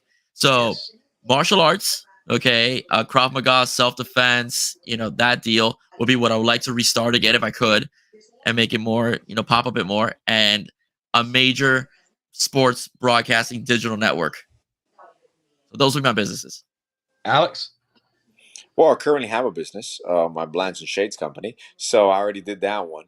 But if I had to open up another one, like a passion project, That's what I say, a passion project. It would definitely be either a basketball academy or some sort of sports themed center where you host events, where you kind of just manage it realistically. So it's like you have productions there. You have a bunch of things. There. So first of all, love what you said about the digital. That's obviously you see it here, Finstock Sports Network. That's my goal, to be a legitimate sports network. All types of things. And God willing, brother, we do it, and we're going to do it because we believe in what we do and we work hard for it. But the other thing I think I've talked to Alex. I have talked to Alex about this, but Tati knows it. I legitimately would love if I would do it. It would be a business, and we even just talked about it right now. I would like a Cuban Puerto Rican restaurant, but like again during the day, like in the morning, there's a little window. You come in, get your Cuban coffee, get your thing, and you leave. In the afternoon, it's lunch, dinner. Then when it gets later, comes like a little music. You got live music there. I would love to do that, especially somewhere around here. See, that in Miami, it's different. You got Cuban everywhere. Yeah, everywhere. Right? Here, all there is Mexican restaurants. You'll make a kid. You got to go to BFE to go get a Puerto Rican or a Cuban dish. Here, it's Mexican all over the place. And I don't like Mexican food. I'm just not. I've tried. I'm not that. There's some food that I could eat and be okay with it, but I'm not Puerto Rican, Cuban especially. I love Cuban food. That's what I would, I think people would go crazy for that. It's different.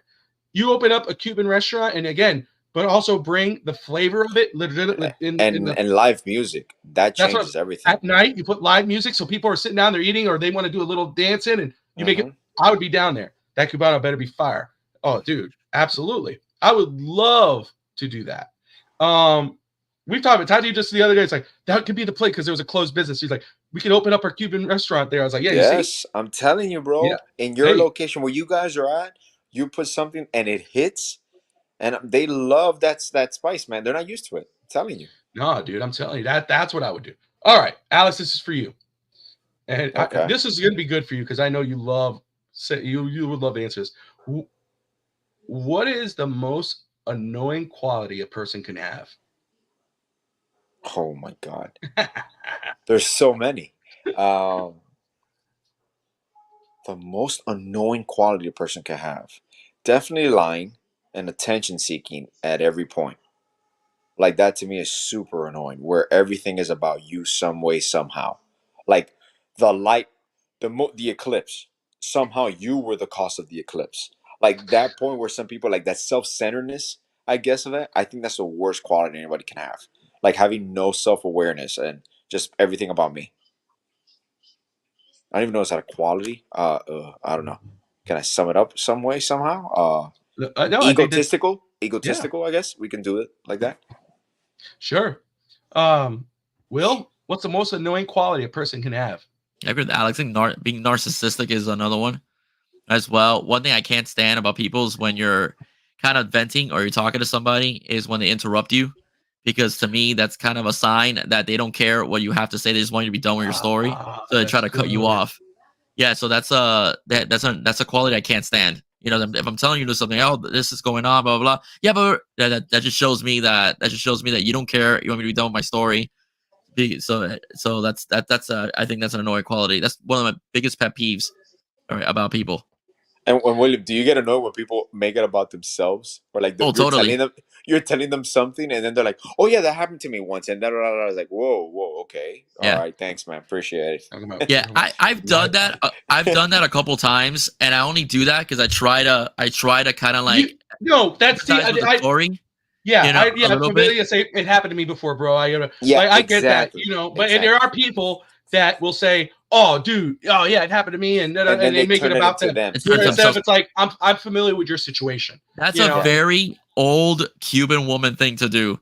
That they'll tell them, "Oh, el otro día me pegué el pie. Ay, no me diga, yo tengo un dolor que me ha durado 20 años y no se me quita." It's a segue for them. Y mira mi pie, está horrible. No. Hasta el doctor ni sabía lo que era. No, and you hit the nail on the head. Yeah. Like a lot of people, like legit people tell you, "Oh, if you need anything, call me." No one really means that. No. There's very few people that actually mean it. And that's the epitome of it in verbal form. Like, because you don't even care to help or even listen to how you can help.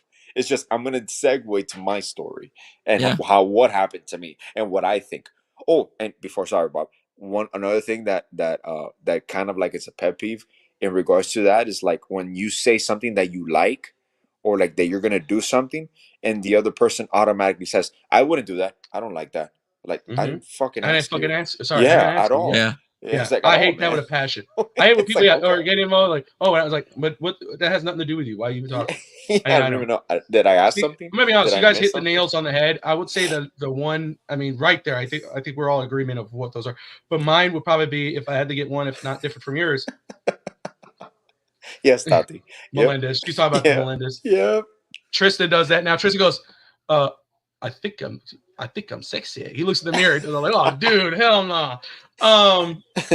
My brother Nick, God bless him, loved it. But Nick would be like, if he's looking at you here, bro, here's his own the mirror. shadow, man. His own shadow. Bro, you don't even know what you're talking about, bro. You don't even like, dude, why are you looking at this? Look at me. Yeah. What are you looking in the mirror for? It's the epitome of like a walking selfie.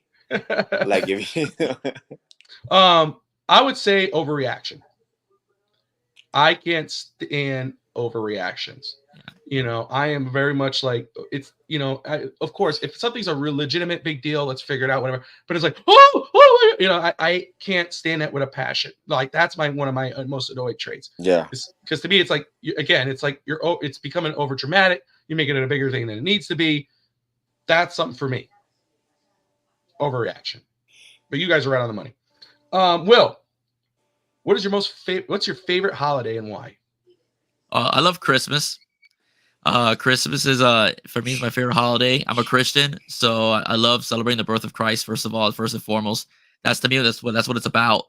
Sure. But I do like the whole thing about family getting together and having dinner, opening presents. I'm a big Frank Sinatra guy, so that's playing all over my house. During Pandora, for Sinatra's Christmas.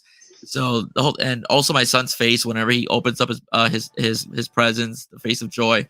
And so I like it because of the family. I like the fact it's also in winter, so it's a little chillier. It's another thing too as well. And my son's face, the connection to the family, the purpose of the holiday as well. So that's why it's my favorite holiday. Would be Christmas. Alex? Mine's is funny. Mine's in between Thanksgiving and Christmas. I love the transition period. I knew you were gonna do it. Yeah. Okay. I love that from Thanksgiving to Christmas time, that month, that period that combined both holidays.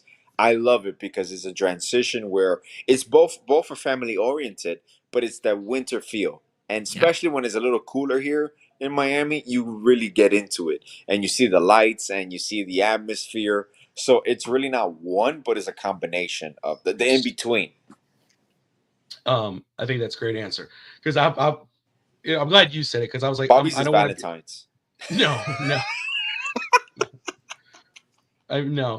I'm glad the way my wife and I are. It's like, no, I just think it's a little, okay, we're married. I'm not saying anything bad. Tati's not gonna get mad about that. I think we're both the same. Like I'll get a flower. I'll get a flower for her, and but it's not like, oh, let's go out to eat tonight. Let's spend. What the fuck? Come on, dude. We're married. I don't date you no more. I see you every day. Like, come on, dude. But anyway, Alex just trying to bring out the worst in me right now. Anyway, but I'm glad Alex said the transition between Thanksgiving and Christmas, because I was gonna say it was because here where we live in Tennessee, they take this is obviously Franklin, Tennessee's Christian, all that whatnot. So they're big into the holidays. I don't, if you watch, like, Halloween is huge here. I mean, everybody does. There's this whole stretch of street that people do all the houses up, and the kids all hunt like they shut down the main street so all the families could go. I love, like, same thing with Christmas. For me, like, Christmas is the magic. Like you were saying, well, watching your son. For me, it's watching my kids waking up in the morning, grabbing those and opening the gifts, but also the magic of Christmas. The music, the lights, for us, snow, and it's like that. Of course, birth of Christ, celebrate all that. But that there, but it's also, like, again, the magic of Christmas, putting out the cookie and the milk and the kids getting all excited. You're like, you better, you go, wait, you grab the phone and, he's flying over Cuba right now. You gotta go. Oh, okay. I love that. And same thing with, like, Halloween. I'm huge into kids and people exploring your imagination. Don't let that part of you go. Growing up is already a lot of work and it's all that, but to be able to enjoy your childhood, but also enjoy imagination. In Halloween, you get to dress up and have a good time with your family and your friends, and you're walking through the neighborhood. And, like, I love telling my kids, like, as we're walking, they see anybody outside, Michael Myers walking down the street. Ted, I go, holy crap, he's right there. Walk this way. And we had a guy jump out at us at one time. While we were walking that street. It was his house. And I mean, there's one that does, like, if you ever go to Disney World Haunted Mansion, they do the house to Haunted Mansion every year. So they got the music playing and all this. That's why I love Disney World. It's just that you just let everything go and enjoy the moment. But I remember walking this corner. We're like, let's go down this other street. And once we come back around, we'll get ready to start heading out. And we're going around the corner. All of a sudden, this guy comes out. He's like he was a bat or something. You go, oh, shoot. It was just so much fun. But it's just fun to do that. So obviously, not Valentine's Day, Alex, but that stretch. Of course, you can't go wrong with Thanksgiving. It's the food. We were blessed and to have Alex and the family over for Thanksgiving last year. It was a lot of fun. We had great food, great company. But it's Halloween and Christmas would be it.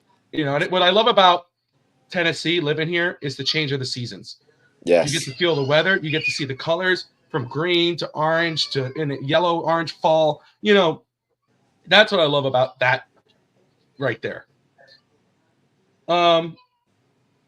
Here's one to make you guys think. Alex, I know you probably remember what mine was. Okay. So I'll ask you first. Okay. Well, first off, here's the question, and then you could say what mine is if you could guess it. Okay. What was your AIM screen name, your instant messenger, AOL instant messenger, and what was your first email address? Okay. Yours was probably, was it Immortal One, 1988? Yeah, there it is. Both. Yeah. My first, I actually still have my first email address, believe it or not. And this email address was given to me when we bought our computer in Best Buy.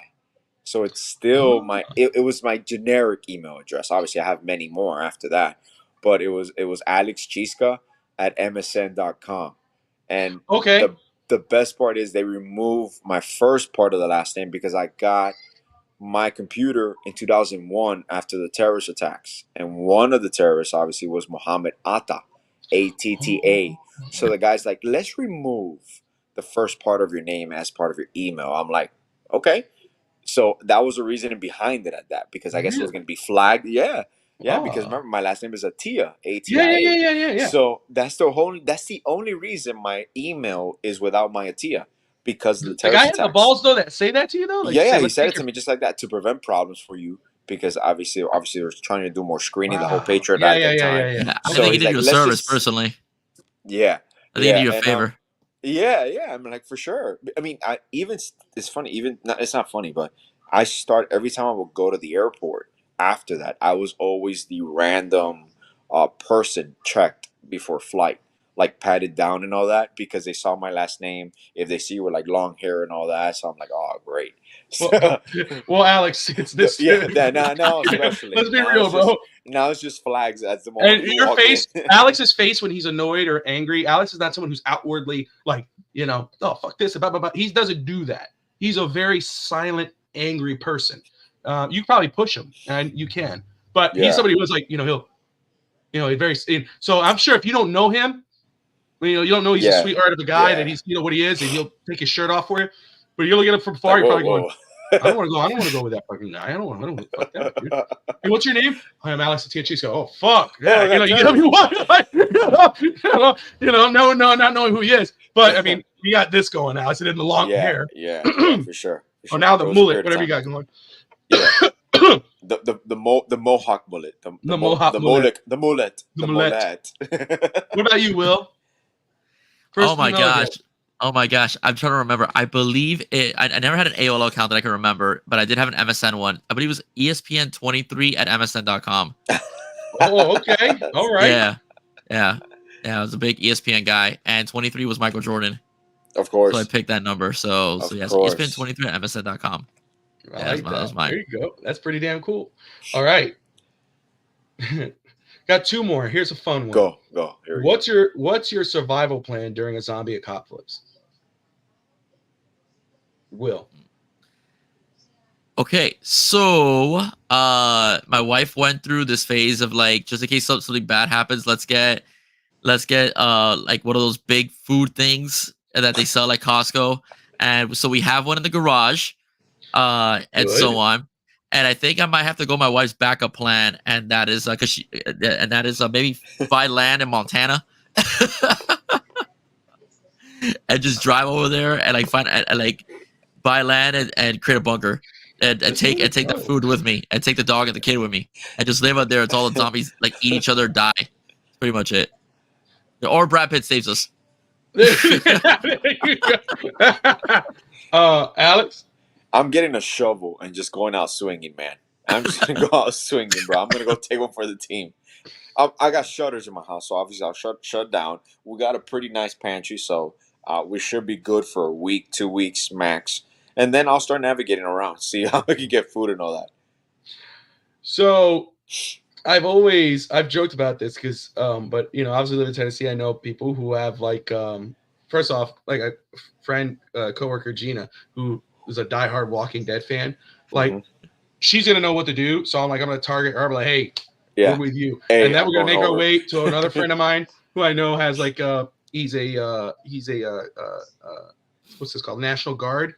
I mean, I went to his house to watch a Titans preseason game one time, and he has an armory, down below, and it's all, he's very what do you call responsible and all this. Yeah. But it's like, I know who has the weaponry, I know there. But I'm like you, Alex, or, I'll be like, which I've always said, we need like a storm shelter here and all that. Yeah. The best case scenario is to be somewhere with open land where you could block it off. I always so if anything ever went down, obviously, you will try to find any weapons you have just to be safe, but also stay at home. And then somebody has to make the track to go to one of these grocery stores, obviously gonna be shut down. Take all that stuff out, put it in your house. Hopefully, we got an outdoor fridge, probably stuff that damn thing in there and try to live as long as you can and probably trust as little as possible. Yeah. People, you gotta be, people are gonna want to steal from you. But that's always it's always something where you go, damn it, good for your wife, to think like, because you never know something goes down. Talking about that, something that's crazy. And I forgot to talk to Tati about, but there's this new movie called Civil War. Have you guys seen anything on that? Saw a trailer. No. I saw the trailer. Yeah, somebody told me about it, and I finally saw the trailer. I'm like, God, that's sick. That's a crazy kind of. They came up with a great storyline. I don't know about some of the I saw the president. I'm kind of like, okay, even though I like him, I think he's hilarious. But I that movie looks crazy. Alex, if you haven't seen it, get a chance. I'll check it out. Watch the trailer. The trailer I did see was a Joker, the new Joker. I saw the Joker trailer. Right, I haven't seen it yet. Oh, he dies, dude! I can't believe he died. Oh no, I'm just messing with you. Anyway, like, son of a bitch. But it reminded me of this movie that my mother told me about that I had no idea was she told me about it after what happened in Israel when they came flying in and they did the concert. And I was Yeah. like, God, that's horrible. Can you imagine those people that were in the concert and people are flying in, you don't know, and all of a sudden that happens. It's like, there's a movie like that it was with Patrick Swayze, and it's called, I think, Red Dawn. Red And Dawn, yeah, the original. I saw Original. the trailer. They made another one too, but I was Yeah. like, that's such a unbelievable concept. Me and Todd went to film school, and I love writing stories and coming up. And to me, I'm like, that's a crazy story to come up with, but it's like, what the hell would happen if they actually did that? Like, I have it saved on. I found it. I'm gonna watch it. But Civil War is a very interesting concept. Rolling off of that, Alex, if you were president, if you were the president of the United States, what's the first thing you would work to change in the country?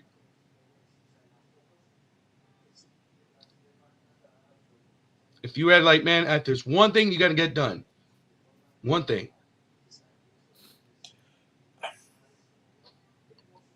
Number one is to calm the political state and the divide that we currently have, where to bring back the humanity in leadership or the humanity in higher ups across the board. Because I know you can think of it like, legislation wise. I know a lot of people, pass this law, but that's great and all. But I think really what we need is to connect once again, to be humane with one another. So if I'm president, that's what the number one thing I will focus on, and then we can focus on our differences and our legislation and all that.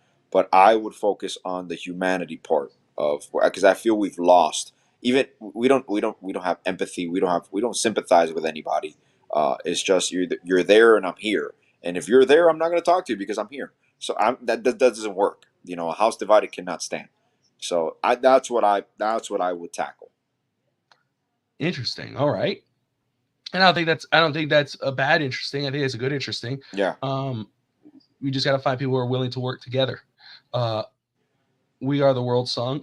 Yeah, it's true. It's true. It is crazy that after 30, 40 years, we're like back in that spot again. All right. So, but is there any certain policy that you've thought, like, man, if I was, I would do this policy?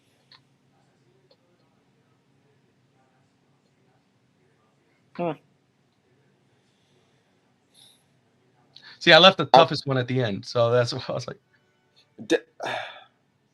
Definitely.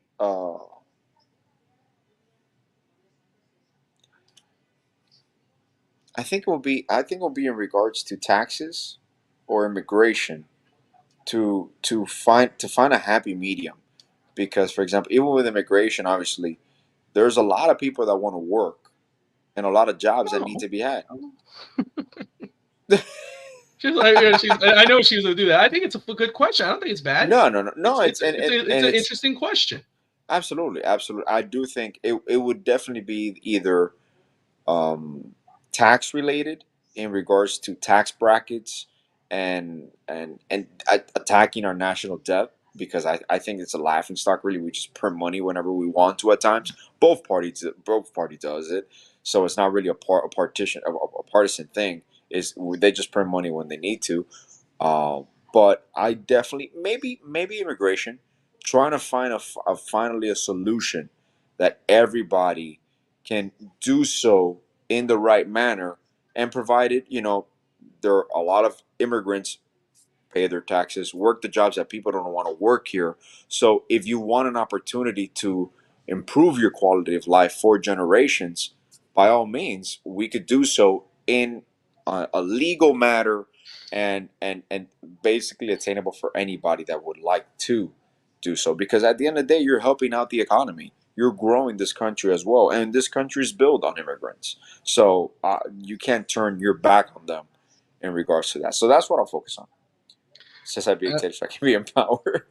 That's Tati. I'd say that if she, thank God she wasn't like, because I think she would be, she's but Bobby can't be president because he's married to me. Yeah. She'd probably get me in trouble. She's saying I'm being controversial. Will, is there one? What would you work to change in this country if you were president? Okay, piggybacking a little bit on what what Alex was saying, as far as trying to change the temperature in the country, I Yeah, want to get to a point where you have adults in the room and yeah, you could have a disagreement and still work together. And what I mean by that is, for example, Barry Goldwater was the ultimate conservative. Hubert Humphrey was the ultimate liberal for the '60s. They were very good friends, Yes. yeah. and they after Senate hearings, they went out and they drank together, at the local bar in DC. So that's kind of like what we need, to return to return back to that as far as it goes. Policy wise, I try not to do politics on my show, man, for a reason. Never, never. So I stay out of this, but I'm very political. I teach history, but I'm gonna say something that could be controversial for some and not for others. But I would control the border. Okay, it's what's happening right now is a crap show, right? As well as far as immigration goes, Jury duty. um, individuals that may have overstayed their visas, but were able to provide something contributing to the country. All right, as well, country as well. I think that you could work something out with them. As far as you missed some taxes here, pay this fine, payment plan, pay this fine. You can stay, especially if they have children, and the children, you can see that there's upper trajectory. Like they're gonna go to medical school, they're gonna be teachers, they're gonna be engineers. So I don't see a point in deporting those kind of people because they're gonna contribute to your country anyway, as well. So I would work on that as far as my immigration reform type of deal.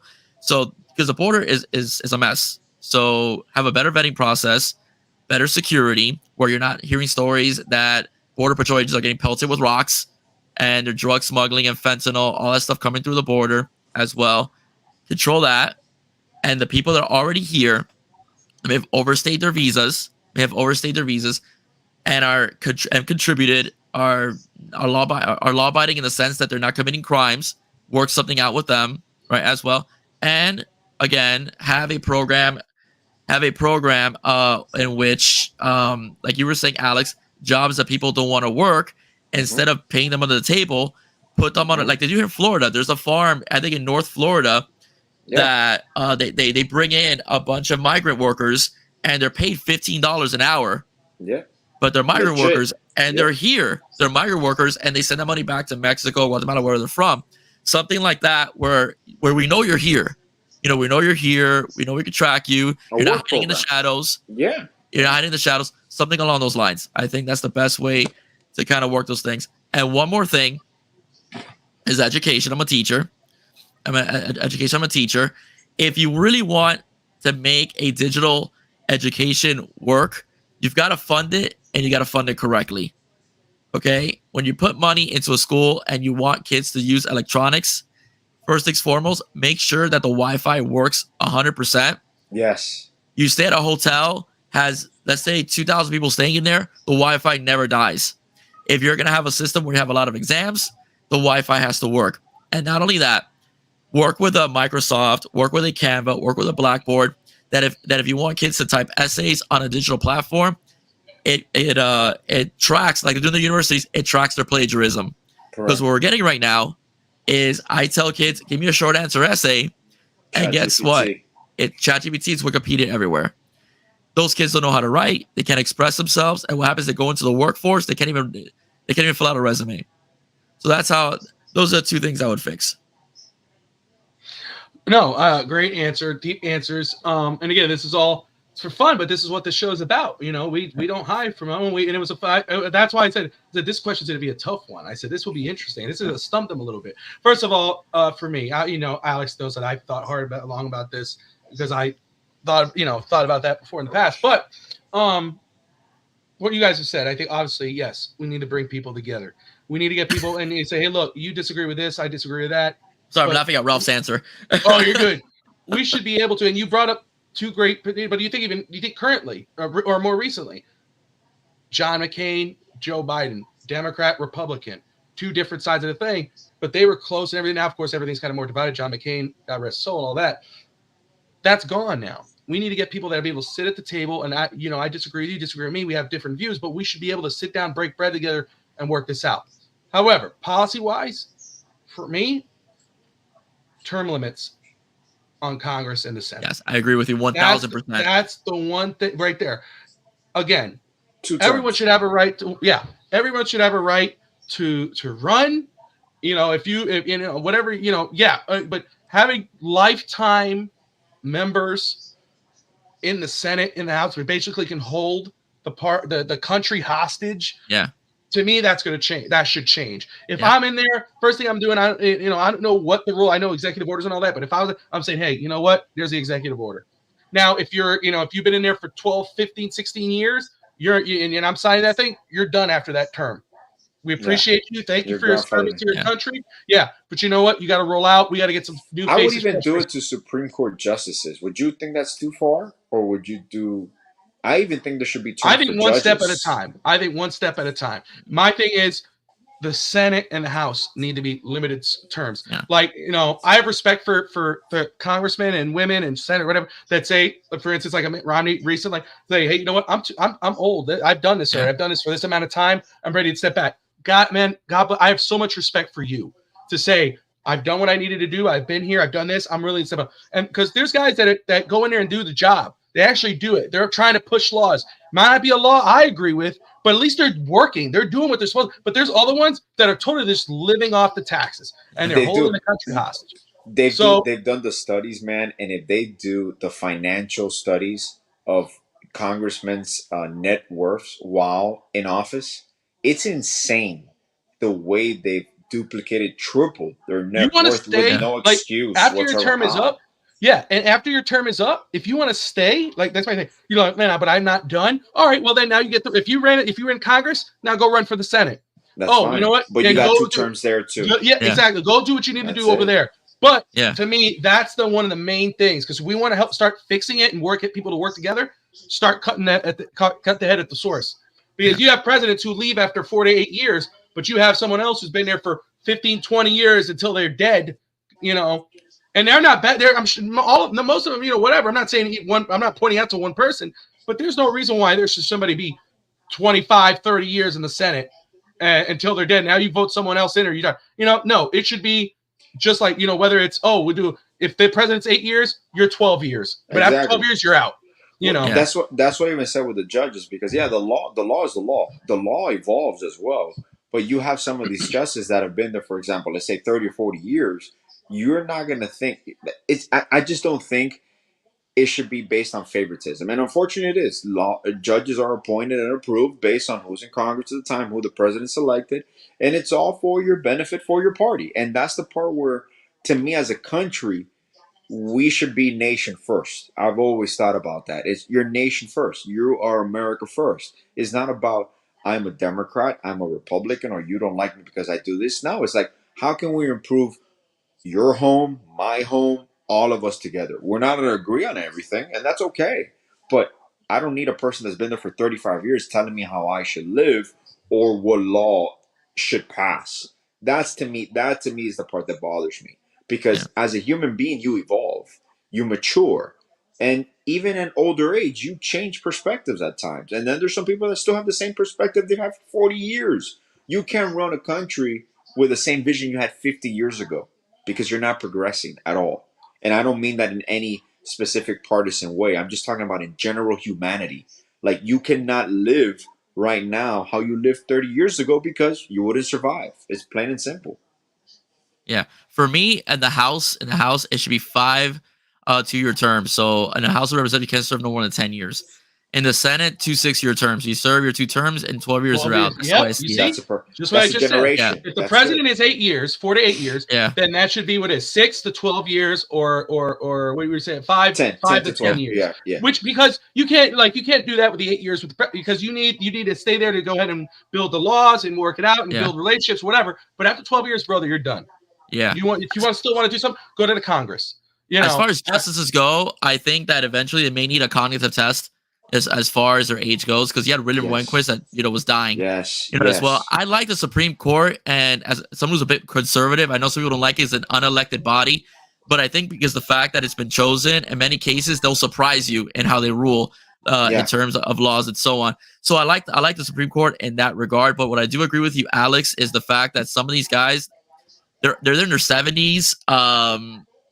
Sometimes, listen, man, my mom is a great woman, and so on, but I wouldn't want her on the Supreme Court Exactly. at her age, and that's the way I feel. So I think that you have to like maybe eventually see the writing on the wall, and maybe have to replace. A judge needs to know when to step down, and or be told, hey, listen, you need to step down, whatever the case would be. So I like the Supreme Court the way it's kind of structured right now, but I do think in terms of cognitive ability, if you're seeing signs, you have to evaluate, because again, if you have Alzheimer's or early symptoms of Alzheimer's, and you're gonna rule on important legislation, because the way the justices rule is that they rule on precedents. That's usually the way they like to rule. They like to rule on previous case study and previous law. And if they find an error, an error in the law, that's what they rule. If a judge is like thinks that this is a law's already been passed, because again, they're starting to get a little senile, that could really reshape the country and so on. So that's and to add to the point, sorry, Bob, instead of not only term limits, age limits as well. Because if there's an age, like if there's a minimal age for you to be president, or for you to be a certain body, congressman or whatnot, there should be an age limit. Let's say 65, 70 years old. After that, you should not be allowed to run, even if you only had one term, because that's also a way to regulate it. Where, for example, you have certain retired individuals that do you want to have a person running a company at 85 years old? I mean, yeah, if he's the owner, if he's a CEO, that's fine. But the board of directors will remove him at a certain point, because the decisions he's making might not be the best for the company. So I do think also an age limit will help. All right. So see, this is why I love the random questions. You see what this did? No, and again, everyone has a view. Everyone, we all have our values and the way we think things should be run or whatever. But to be able to come together and talk, and just these questions, think about it. I asked, what's one thing you would change? Okay, I would do this. But then it opens up another conversation, and and then you realize, damn, you know what? We're not so freaking different. We do have some ideas that kind of match the hell up. So that's what I love about it. We're at 2 hours. That's what happens when you're having fun. It's 11:51 in Miami. 10:51 where I am. It still works for me. I gotta take my pills.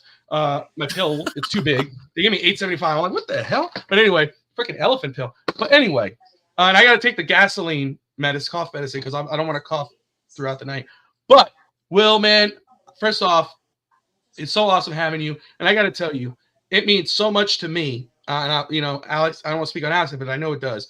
For me, that when you said, because you told me this before, there's multiple times you said how much you enjoy this show. And Alex and I, this is, because it's just laid back. We do have some things we talk about, obviously, but we love that. And I got to tell you, I appreciate you coming on, and I thank you for your kind words. Any final thoughts before we wrap this up? Yeah, I got to share some more with you. I showed my son the screenshot you took of my intro to put on your thumbnail for this episode, and my son's reaction was, look at Poppy, and he goes, he goes, and then he saw Alex's avatar and goes, all right. Final, thank you so much for having me. I had a great time chopping it up with you guys here tonight. I had a wonderful time talking about Dolphins, talking a little bit about wrestling, as well, doing a little heat talk as well. I see you have Canes wear on your StreamYard. I just want to let everybody know, if you don't mind me plugging it, this upcoming Saturday, if you're in the South Florida area, this upcoming Saturday from 10 to 12, some of the top Canes content creators, which is created by Benny from the You Heard podcast, will be doing a meet and greet at Caneswear over in Davie in South University. We're doing it because of the spring game, which is this Saturday for the Miami Hurricanes spring game. So if you guys if you live in the South Florida area and you want to come and say hi to me, to say hi to Benny, to Joe, to Alex Dono as well. I think Coach Hayes is going to be there as well. Some of your favorite Canes content creators, we will be there. Take pictures with us, say hello, buy something at Caneswear, have lunch at La Spada, whatever you want to do. So that's just what I got to say. But again, thank you, Bobby. Thank you, Alex, for having me on. I had a blast, on today's show. Man, no, that's awesome. And yes, pretty cool. So Saturday, what was the time again? Yeah, it's gonna be from 10 to 12. It's 10 gonna to be 12, located. okay. Yeah, if you're in South University, from 10 to 12, Canesware. It's gonna be a meet and greet. It's gonna be hosted by You Heard, the guys on the You Heard podcast. Yeah. But it'll be me. It'll be, of course, the You Heard podcast. It'll be Alex Donald's gonna be there as well. I believe Coach Hayes is gonna be there. I did think I saw Izubi Charles from the On3 network as well is also gonna be there. So you can meet all of us, take pictures, say hello, whatever you want to do. So Canesware at Davie, Florida, 10 to 12. 10 to 12. On Saturday, Yeah, yes. Very cool, guys. Saturday, Alex, they're celebrating if you their live here, 14. come over. Huh? I'm sorry. Oh, sorry. No, I was just gonna say they're celebrating their 14-year anniversary. I saw it, so they got 14% off right now on everything, guys. From Dolphins, Marlins, Hurricanes, Heat, they enter Miami. They got it all.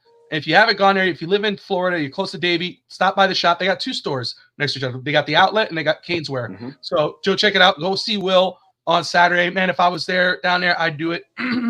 Alex, maybe you want to make some plans, brother. But Alex, any final thoughts? Well, just as fun to you, if I can make it for sure. My son has a basketball tournament for Lauderdale, so based on the scheduling, if I can make it for sure, I'm there, man.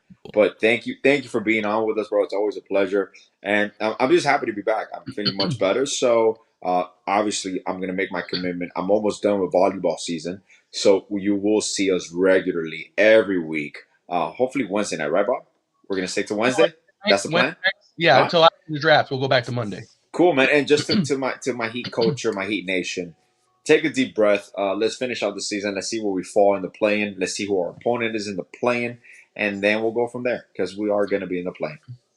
There you go. All right, everybody. Thank you all for tuning in. We appreciate you. If you haven't yet, like, subscribe. And now, as always, I say for Dolphin fans, because it's just a nice little segue, like, subscribe, most importantly, fins up. We'll see you guys next time. Let's go.